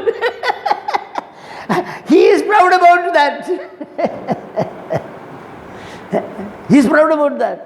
നമ്മളാണെങ്കിൽ എന്ത് ചെയ്യും, ഒരു പാൻസൊക്കെ നമ്മളങ്ങനെ മുറിച്ചു പണിയാൻ കിടുമ്പോൾ അത് ആരും കാണാതിരിക്കാനായിട്ട്,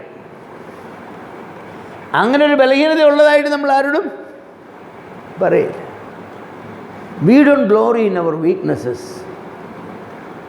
അല്ലേ? നമ്മൾ ഏതിലാണ് ഗ്ലോറി ചെയ്യുന്നത്? നമ്മുടെ ഷെയിമിൽ ഗ്ലോറി ചെയ്യണമെന്നല്ല. നമുക്കൊരുപാട് ഷെയിമുണ്ട്, നമ്മൾ വരുത്തി കൂട്ടിയിട്ടുള്ള ഷെയിമാണ്, അതേക്കുറിച്ചല്ല. നമ്മുടെ ബലഹീനതകളിൽ പൗലോസ് ഈ സാത്താൻ്റെ ദൂതം വന്ന് എടുത്തിട്ട് തകർത്ത് ഇടിച്ച് പൊടിച്ച് കഴിയുമ്പം തന്നെ എഴുന്നേറ്റ് നിൽക്കാൻ വയ്യാത്തതായിരിക്കുന്ന ഒരു വീക്ക്നെസ് ഉണ്ടല്ലോ, ആ വീക്ക്നെസ്സിലാണ് ഞാൻ പ്രൗഡ് അബൌട്ട് ഇറ്റ് എന്ന് പറയാം. Proud about it. ഇന്നലെ രാത്രി എന്നെ ഇടിച്ച ഇടി, oh praise the Lord for it. അതെന്താണ്? ദൈവത്തിൻ്റെ ശക്തി അതിലൂടെ എന്നോട് വ്യാപിക്കാനായിട്ട് കഴിയും. അതാണ്. അപ്പം നമ്മുടെ ബലഹീനതകളെക്കുറിച്ച്, പണമില്ലെങ്കിൽ അതേക്കുറിച്ച് നമ്മൾ അഭിമാനം കൊള്ളണം. എനിക്കധികം പണമില്ലാത്ത ഞാൻ ദൈവത്തെ സ്തുതിക്കുന്നു. കാരണം എന്താണ്? ഒരു പൈസയ്ക്ക് വേണ്ടിയും കർത്താവിൻ്റെ അടുക്ക പോയി ചോദിച്ച് വാങ്ങാൻ അങ്ങനെ എനിക്ക് കിട്ടത്തുള്ളൂ. ഒരു 10 പൈസ വേണമെങ്കിൽ കർത്താവ് ഒരു 10 പൈസ തരണേ എന്ന് കർത്താവിനോട് ചോദിക്കണം. അങ്ങനെ എൻ്റെ എല്ലാ ആവശ്യങ്ങളും എൻ്റെ കർത്താവിനോട് ചോദിച്ച് വാങ്ങിയാണ് ഞാൻ ജീവിക്കുന്നത്. അവൻ്റെ ദാരിദ്ര്യത്തെക്കുറിച്ച് അഭിമാനം കൊള്ളരുതോ? അഭിമാനം കൊള്ളാം. ആ ദാരിദ്ര്യം നമ്മുടെ കെയർലെസ്നെസ് കൊണ്ടും നമ്മുടെ ഉത്തരവാദിത്തക്കുറവ് കൊണ്ടോ വന്നെങ്കിലും വലിയ അഭിമാനമൊന്നും കൊള്ളണ്ട. ഏതാ ഞാൻ ചെയ്യേണ്ട കാര്യങ്ങൾ ചെയ്യാഞ്ഞ നിമിത്തമോ ആ ദാരിദ്ര്യം കർത്താവ് എനിക്ക് തന്നതാണെങ്കിൽ എനിക്ക് അതേക്കുറിച്ച് അഭിമാനം കൊള്ളാം. എന്തിനു വേണ്ടിയാണ് കർത്താവ് തന്നറിയോ? പണം കൈ കിട്ടി അഹങ്കരിക്കുന്നവനാണ് ഞാനെങ്കിൽ പണം എൻ്റെ കയ്യിൽ നിന്ന് എടുത്തിട്ട് എനിക്ക് ആവശ്യമുള്ളപ്പോൾ ഒരു മുട്ടുസൂചി വാങ്ങണമെങ്കിൽ കർത്താവ് ഒരു മുട്ടുസൂചി എങ്ങനെയെങ്കിലും തന്നിരുന്നെങ്കിൽ കൊള്ളാമായിരുന്നു കർത്താവേ എന്ന് ഞാൻ പറയുന്ന ഒരു സ്ഥിതി വരും. അതെ, എൻ്റെ ബലഹീനതകളിൽ ഞാൻ പ്രശംസിക്കും. എൻ്റെ ബലഹീനതകളിൽ ഞാൻ പ്രശംസിക്കും. എനിക്ക് ഈ അസുഖം ഭയങ്കര വേദനയൊക്കെ ആയിരിക്കുമ്പോൾ സഹോദരന്മാരൊക്കെ അടുത്ത് വരും, സഹതപിക്കാനാണ് വരും. ഞാൻ ഈ തമാശയൊക്കെ പറഞ്ഞ് ചിരിക്കുകയൊക്കെ ചെയ്യുവേ. അവരവിടെ പോയിട്ട് പറയും എനിക്ക് അസുഖമൊന്നുമില്ലെന്ന് എനിക്ക് തോന്നുന്നു. അസുഖമൊന്നുമില്ല.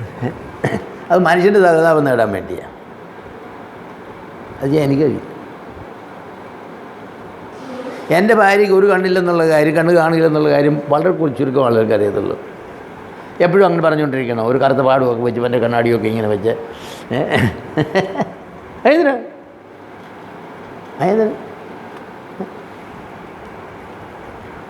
7 ബ്ലോക്ക് ഉണ്ടെങ്കിലും രാവിലെ ഒരാൾ വന്നാൽ ബ്രേക്ക്ഫാസ്റ്റ് ഉണ്ടാക്കാൻ പറയും. കാരണം നിൻ്റെ ബ്ലോക്കിൽ കൂടെ വ്യാപരിക്കുന്ന ദൈവത്തിൻ്റെ ശക്തി നീ ചെയ്യേണ്ട ഉത്തരവാദിത്വം ചെയ്യാൻ നിന്നെ ശക്തിപ്പെടുത്തുമെന്ന് ഞാൻ പറയും.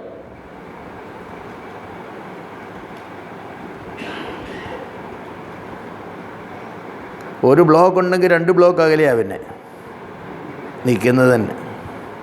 അതുകൊണ്ട് നമ്മുടെ ബലഹീനതകളിൽ നമ്മൾ അഭിമാനിക്കണം. പൗലോസ് താൻ ബലഹീനനായിരുന്നു എന്നുള്ളതിൽ തനിക്ക് യാതൊരു ലജ്ജ തോന്നിയില്ല. 6ാമത് ഞാൻ പറയുന്നത്, കർത്താവിന് വേണ്ടി സഹിക്കുന്ന കഷ്ടങ്ങളിൽ നാം അഭിമാനം കൊള്ളുമ്പോഴാണ് നമ്മുടെ ബെസ്റ്റ്. കർത്താവിന് വേണ്ടി നാം സഹിക്കുന്ന, ആകയാൽ ക്രിസ്തുവിൻ്റെ ശക്തി എൻ്റെ മേൽ ആവസിക്കേണ്ടത് അതിസന്തോഷം. 10ാമത്തെ വാക്യം, അതുകൊണ്ട് ഞാൻ ക്രിസ്തുവിന് വേണ്ടി ബലഹീനത, കയ്യേറ്റം, ബുദ്ധിമുട്ട്, ഉപദ്രവം, ഞെരുക്കം എന്നിവ സഹിപ്പാൻ ഇഷ്ടപ്പെടുന്നു. സാധാരണ നമ്മളെന്താ, നമ്മുടെ ടേസ്റ്റിനൊരു വ്യത്യാസം വരണം. എന്താ നമ്മൾ പൗലോസ് പറയുന്നത്, എനിക്കിപ്പോൾ പണ്ടൊക്കെ എനിക്ക് ഇഷ്ടമായിരുന്നു ചിക്കൻ ഫ്രൈയും ഫിഷ് ഫ്രൈയും സ്റ്റേക്കും ഇങ്ങനെയൊക്കെയുള്ള കാര്യങ്ങൾ. എനിക്ക് ആരെങ്കിലുമൊക്കെ കുറച്ച് കാശൊക്കെ തന്നാൽ എനിക്കൊരു സന്തോഷമൊക്കെ ഉണ്ടായിരുന്നു. ഇപ്പോൾ എനിക്കിഷ്ടമുള്ള കാര്യം എന്താണെന്നറിയോ? ഇപ്പോൾ എന്താ എനിക്കിഷ്ടമുള്ള കാര്യം? ആരെങ്കിലും എന്നെ ഒന്ന് കയ്യേറ്റം ചെയ്താൽ ഞാൻ ഇഷ്ടപ്പെടുന്നു. അതെ, ഇങ്ങനെ പറയുന്നത്, ക്രിസ്തുവിന് വേണ്ടി ബലഹീനത, കയ്യേറ്റം, ബുദ്ധിമുട്ട്, ഉപദ്രവം, ഞെരുക്കം എന്നിവ സഹിപ്പാൻ ഇഷ്ടപ്പെടുന്നു എന്നാണ് പറയുന്നത്. അപ്പോൾ ആരെങ്കിലും എന്നെ എടുത്തിട്ട് ഇടിച്ചാൽ എനിക്ക് ഭയങ്കര ഇഷ്ടമാണ്. കർത്താവിൻ്റെ നാമത്തിൽ വേണം. പത്രോസും പറഞ്ഞു അല്ലേ, ക്രിസ്ത്യാനിയായി കഷ്ടം സഹിക്കേണ്ടി വന്നു. അപ്പോൾ ഈ ലിസ്റ്റും പ്രകാരം നമ്മളൊക്കെ എവിടെയാണ്?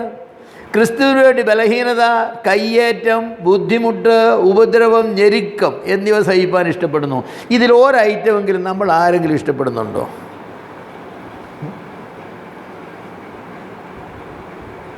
എവിടെ? അടിക്കാനൊക്കെ വരണം, പക്ഷേ അടിക്കാൻ പാടില്ല. ഒരു അന്തരീക്ഷമൊക്കെ ക്രിയേറ്റ് ചെയ്യണം, എങ്കിലല്ലേ നമുക്ക് പറയാൻ നോക്കൂ. നമ്മൾ ഭയങ്കരമായിരുന്നു ആ സന്ദർഭം എന്നൊക്കെ പറയാനേ. അടി കൊണ്ട് താഴെ വീണു പോയെങ്കിൽ പിന്നെ ഉപദേശം പറഞ്ഞ പോലെ മറ്റാരെ തല്ലിയിരുന്നതിനും എനിക്ക് ഇത്രയും പ്രയാസമില്ല. അവരെന്നെ അടിച്ചല്ലോ എന്ന് ഓർക്കുമ്പോൾ എൻ്റെ ചങ്കങ്ങ് പൊട്ടിപ്പോവുക. ഇന്നത്തെ വിശ്വാസികൾ സുഖമായി ജീവിക്കണം. നിങ്ങൾക്ക് ഇഷ്ടമുള്ള കാര്യങ്ങൾ ഒരു ലിസ്റ്റ് തരാൻ പറഞ്ഞാൽ ഇതിലൊറ്റ ഐറ്റം പോലും അതിനകത്ത് കാണില്ല. ഞാൻ സത്യമായിട്ട് പറയും, ഒരൊറ്റ ഐറ്റം പോലും കാണില്ല. പൗലോസ് ഒരു വലിയ ദൈവമനുഷ്യനായതിൻ്റെ കാരണം എന്താണെന്ന് അറിയാമോ? തൻ്റെ ഇഷ്ടത്തിൻ്റെ ലിസ്റ്റ് അങ്ങ് മാറി. നമ്മളെപ്പറ്റി നല്ലത് പറയണം, നമുക്ക് പ്രശംസ തരണം, നമ്മളെ ഇൻട്രൊഡ്യൂസ് ചെയ്തിടത്ത് എങ്ങനെ പറയണം? അനേക രാജ്യങ്ങളിൽ സഞ്ചരിക്കുകയും പിന്നെന്തൊക്കെയാണ് പറയേണ്ടത്? ഇത്ര കാര്യങ്ങളൊക്കെ പറഞ്ഞ് അല്ലേ അജയ്യ നേതാവ് എന്നൊക്കെയല്ലേ പറയുന്നത്. അജയ്യ എഴുതി കൊടുക്കുമെന്നാണ് പറയുന്നത്. ഈ രാഷ്ട്രീയക്കാരങ്ങനെയാണ്, അവരെഴുതി കൊടുക്കും. പ്രസംഗത്തിൽ വിളിക്കുമ്പോൾ അടുത്ത രാഷ്ട്രീയക്കാരനെ പറ്റി എങ്ങനെയാണ് ഇൻട്രൊഡ്യൂസ് ചെയ്യേണ്ടതെന്ന് ഇവൻ എഴുതി കൊടുക്കും. കോൺഗ്രസിൻ്റെ അജയ്യ നേതാവും എന്തൊക്കെ അങ്ങനെ അടുത്ത പ്രധാനമന്ത്രിയാകാൻ സാധ്യതയുള്ളതുമായ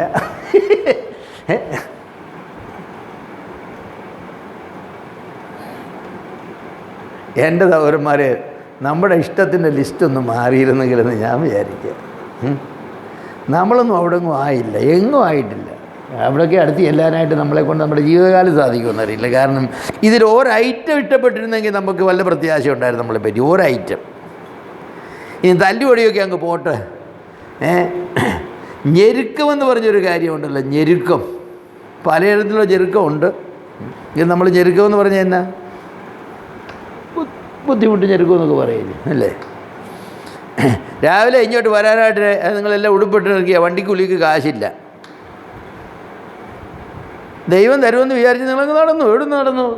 കണ്ണൂരിൽ നിന്ന് നടന്നു. റെയിൽവേ സ്റ്റേഷനിൽ ചെന്നു. അവിടെ കുറേ നേരം 1-2 ട്രെയിൻ പോയി. കയറാൻ കാശിൽ ടിക്കറ്റും ഇല്ലല്ലോ. പിന്നെ അങ്ങ് നടന്നു. റെയിൽവേ ട്രാക്കിൽ കൂടി ഇങ്ങനെ നടക്കുക. എവിടെ പോവാ സൗര? ഇന്ന് മീറ്റിംഗ് ഉണ്ട്. ഞെരുക്കം. അങ്ങനെ നടക്കുമ്പോൾ ദൈവം തമ്പുരാൻ നിങ്ങളെ കയറ്റിക്കൊണ്ട് വരുന്നതൊക്കെ നിങ്ങൾ അനുഭവിക്കുന്നത് കാണുമ്പോൾ നിങ്ങൾ പറയും, പ്രൈസ് ദി ലോർഡ്, എൻ്റെ കാശില്ലാഞ്ഞതിനാ ദൈവത്തെ സ്തുതിക്കുന്നു അല്ലേ? ഫിലിപ്പോസിന് കാശില്ലായിരുന്നു എവിടേക്ക് പോകാന്? ഷണ്ണൻ്റെ സ്നാനം കഴിഞ്ഞ് പൂർണ്ണമല്ലോ, എവിടെയാ? കൈസരിലോ. കാശില്ലായിരുന്നു, പരിശുദ്ധാത്മാവിനെ എടുത്തുകൊണ്ട് പോയി. പോകേണ്ട സ്ഥലത്ത് പോകുവാൻ നിങ്ങളുടെ കയ്യിൽ കാശില്ലെങ്കിൽ ദൈവം പരിശുദ്ധാത്മാവിനെ വിട്ട് നിങ്ങളെ എടുത്തുകൊണ്ട് പോകും. ആ പരിശുദ്ധാത്മാവ് ഇന്ന് ദൈവം അയക്കുന്നത് പല വിധത്തിലാണ്. ദൈവത്തിനും മെത്തേഡ്സിനൊന്നും കുറവുള്ള ആളല്ലല്ലോ. നമ്മളങ്ങനെയല്ല. നമ്മുടെ കാശില്ല, നമ്മൾ ഉടനെ പറയും എന്താ, ഇന്ന് പോകുന്നില്ല, കാശില്ല. നമ്മുടെ പ്രശ്നം തീർന്നല്ലോ. കാശുണ്ടെങ്കിൽ മാത്രമേ ശുശ്രൂഷ നടക്കൂ. കാശില്ലെങ്കിൽ നമ്മൾ എന്ത് ചെയ്യും? അവിടെ കയറി കിടന്നുറങ്ങും. ആരെങ്കിലും ചോദിച്ചാൽ എന്താ പറയും? പറയുന്നില്ല, വരാനൊത്തില്ലെന്ന് പറയും. പിന്നെ അടുത്ത് വളരെ ചോദിച്ചാൽ പറയും, ബ്രദറെ വണ്ടിക്കൂലി കാശില്ല ഞാനുണ്ട്. അപ്പോൾ കാശുണ്ടെങ്കിലേ നിങ്ങൾ പോകുമല്ലേ? ഞെരുക്കത്തിൽ ഇഷ്ടപ്പെടുന്ന ഒരാളല്ല അല്ലേ? ഞെരുക്കങ്ങളൊക്കെ സഹിക്കണം. ഞെരുക്കങ്ങളൊക്കെ സഹിക്കണം. ഞാൻ പറയാം, ഞെരുക്കത്തിൻ്റെ ഈ യെശയ്യാവിൻ്റെ ആണോ ഇരമ്യാവിൻ്റെ പുസ്തകത്തിൽ ഇവിടെ ഏത് പുസ്തകത്തിലാണ് പറഞ്ഞത് അവന് ഞെരുക്കത്തിൻ്റെ അപ്പം കൊടുക്കാൻ പറഞ്ഞത്? അല്ല, എസ്കേയ രാജാവും മറ്റേ ആഹാബും കൂടെ യുദ്ധത്തിന് പോകുമ്പോഴേ അവനോട് പറഞ്ഞ് ഞാൻ വരുവോളൂ അവന് ഞെരുക്കത്തിൻ്റെ അപ്പം കൊടുക്കാൻ പറഞ്ഞു. ഞെരുക്കത്തിൻ്റെ അപ്പം എന്തുവാന്ന് എനിക്കറിയില്ല, എനിക്ക് ശരിക്കറിയില്ല. അങ്ങോട്ട് ചെന്നിട്ട് എടുത്ത് പിടിച്ച് നിനക്ക് വിശക്കുന്നില്ല എന്ന് പറഞ്ഞാൽ വയറിന് പിടിച്ചിട്ട് എടുത്തിട്ട് നിറഞ്ഞോടാന്ന് ചോദിക്കും. നിറഞ്ഞു. ഞെരുക്കത്തിൻ്റെ അപ്പം എന്ന് പറഞ്ഞാൽ ഇതുകാലത്ത് ഈ പ്രസിഡേഴ്സിനൊക്കെ കൊടുക്കുന്ന ഗോതമ്പുണ്ടയില്ലേ, അതിൽ ഓരോന്ന് കൊടുത്തേക്ക്.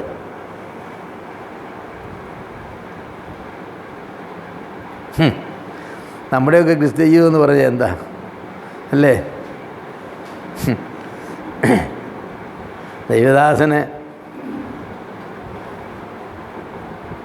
പണ്ടാണ്ട് പറഞ്ഞ പോലെ കർത്താവിന് വേണ്ടി ഞാൻ മട്ടനും കഴിക്കും ചിക്കനും കഴിക്കും, പിന്നെ നിങ്ങൾക്കിഷ്ടമുള്ളത് ഏതാണോ അത് തന്നാട്ട്.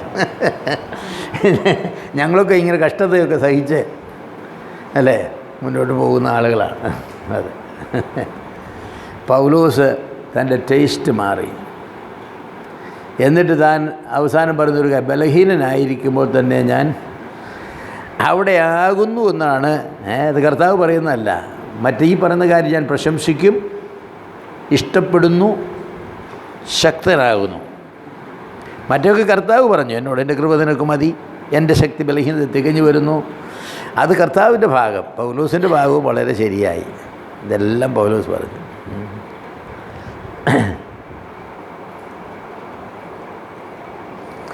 അപ്പോൾ വലിയൊരാകാനായിട്ടുള്ളതായിരിക്കുന്ന നല്ല ആഗ്രഹമൊക്കെ നമുക്കുണ്ടെങ്കിൽ അത് നല്ലതാണെന്ന് ഞാൻ പറയും. Let us do it.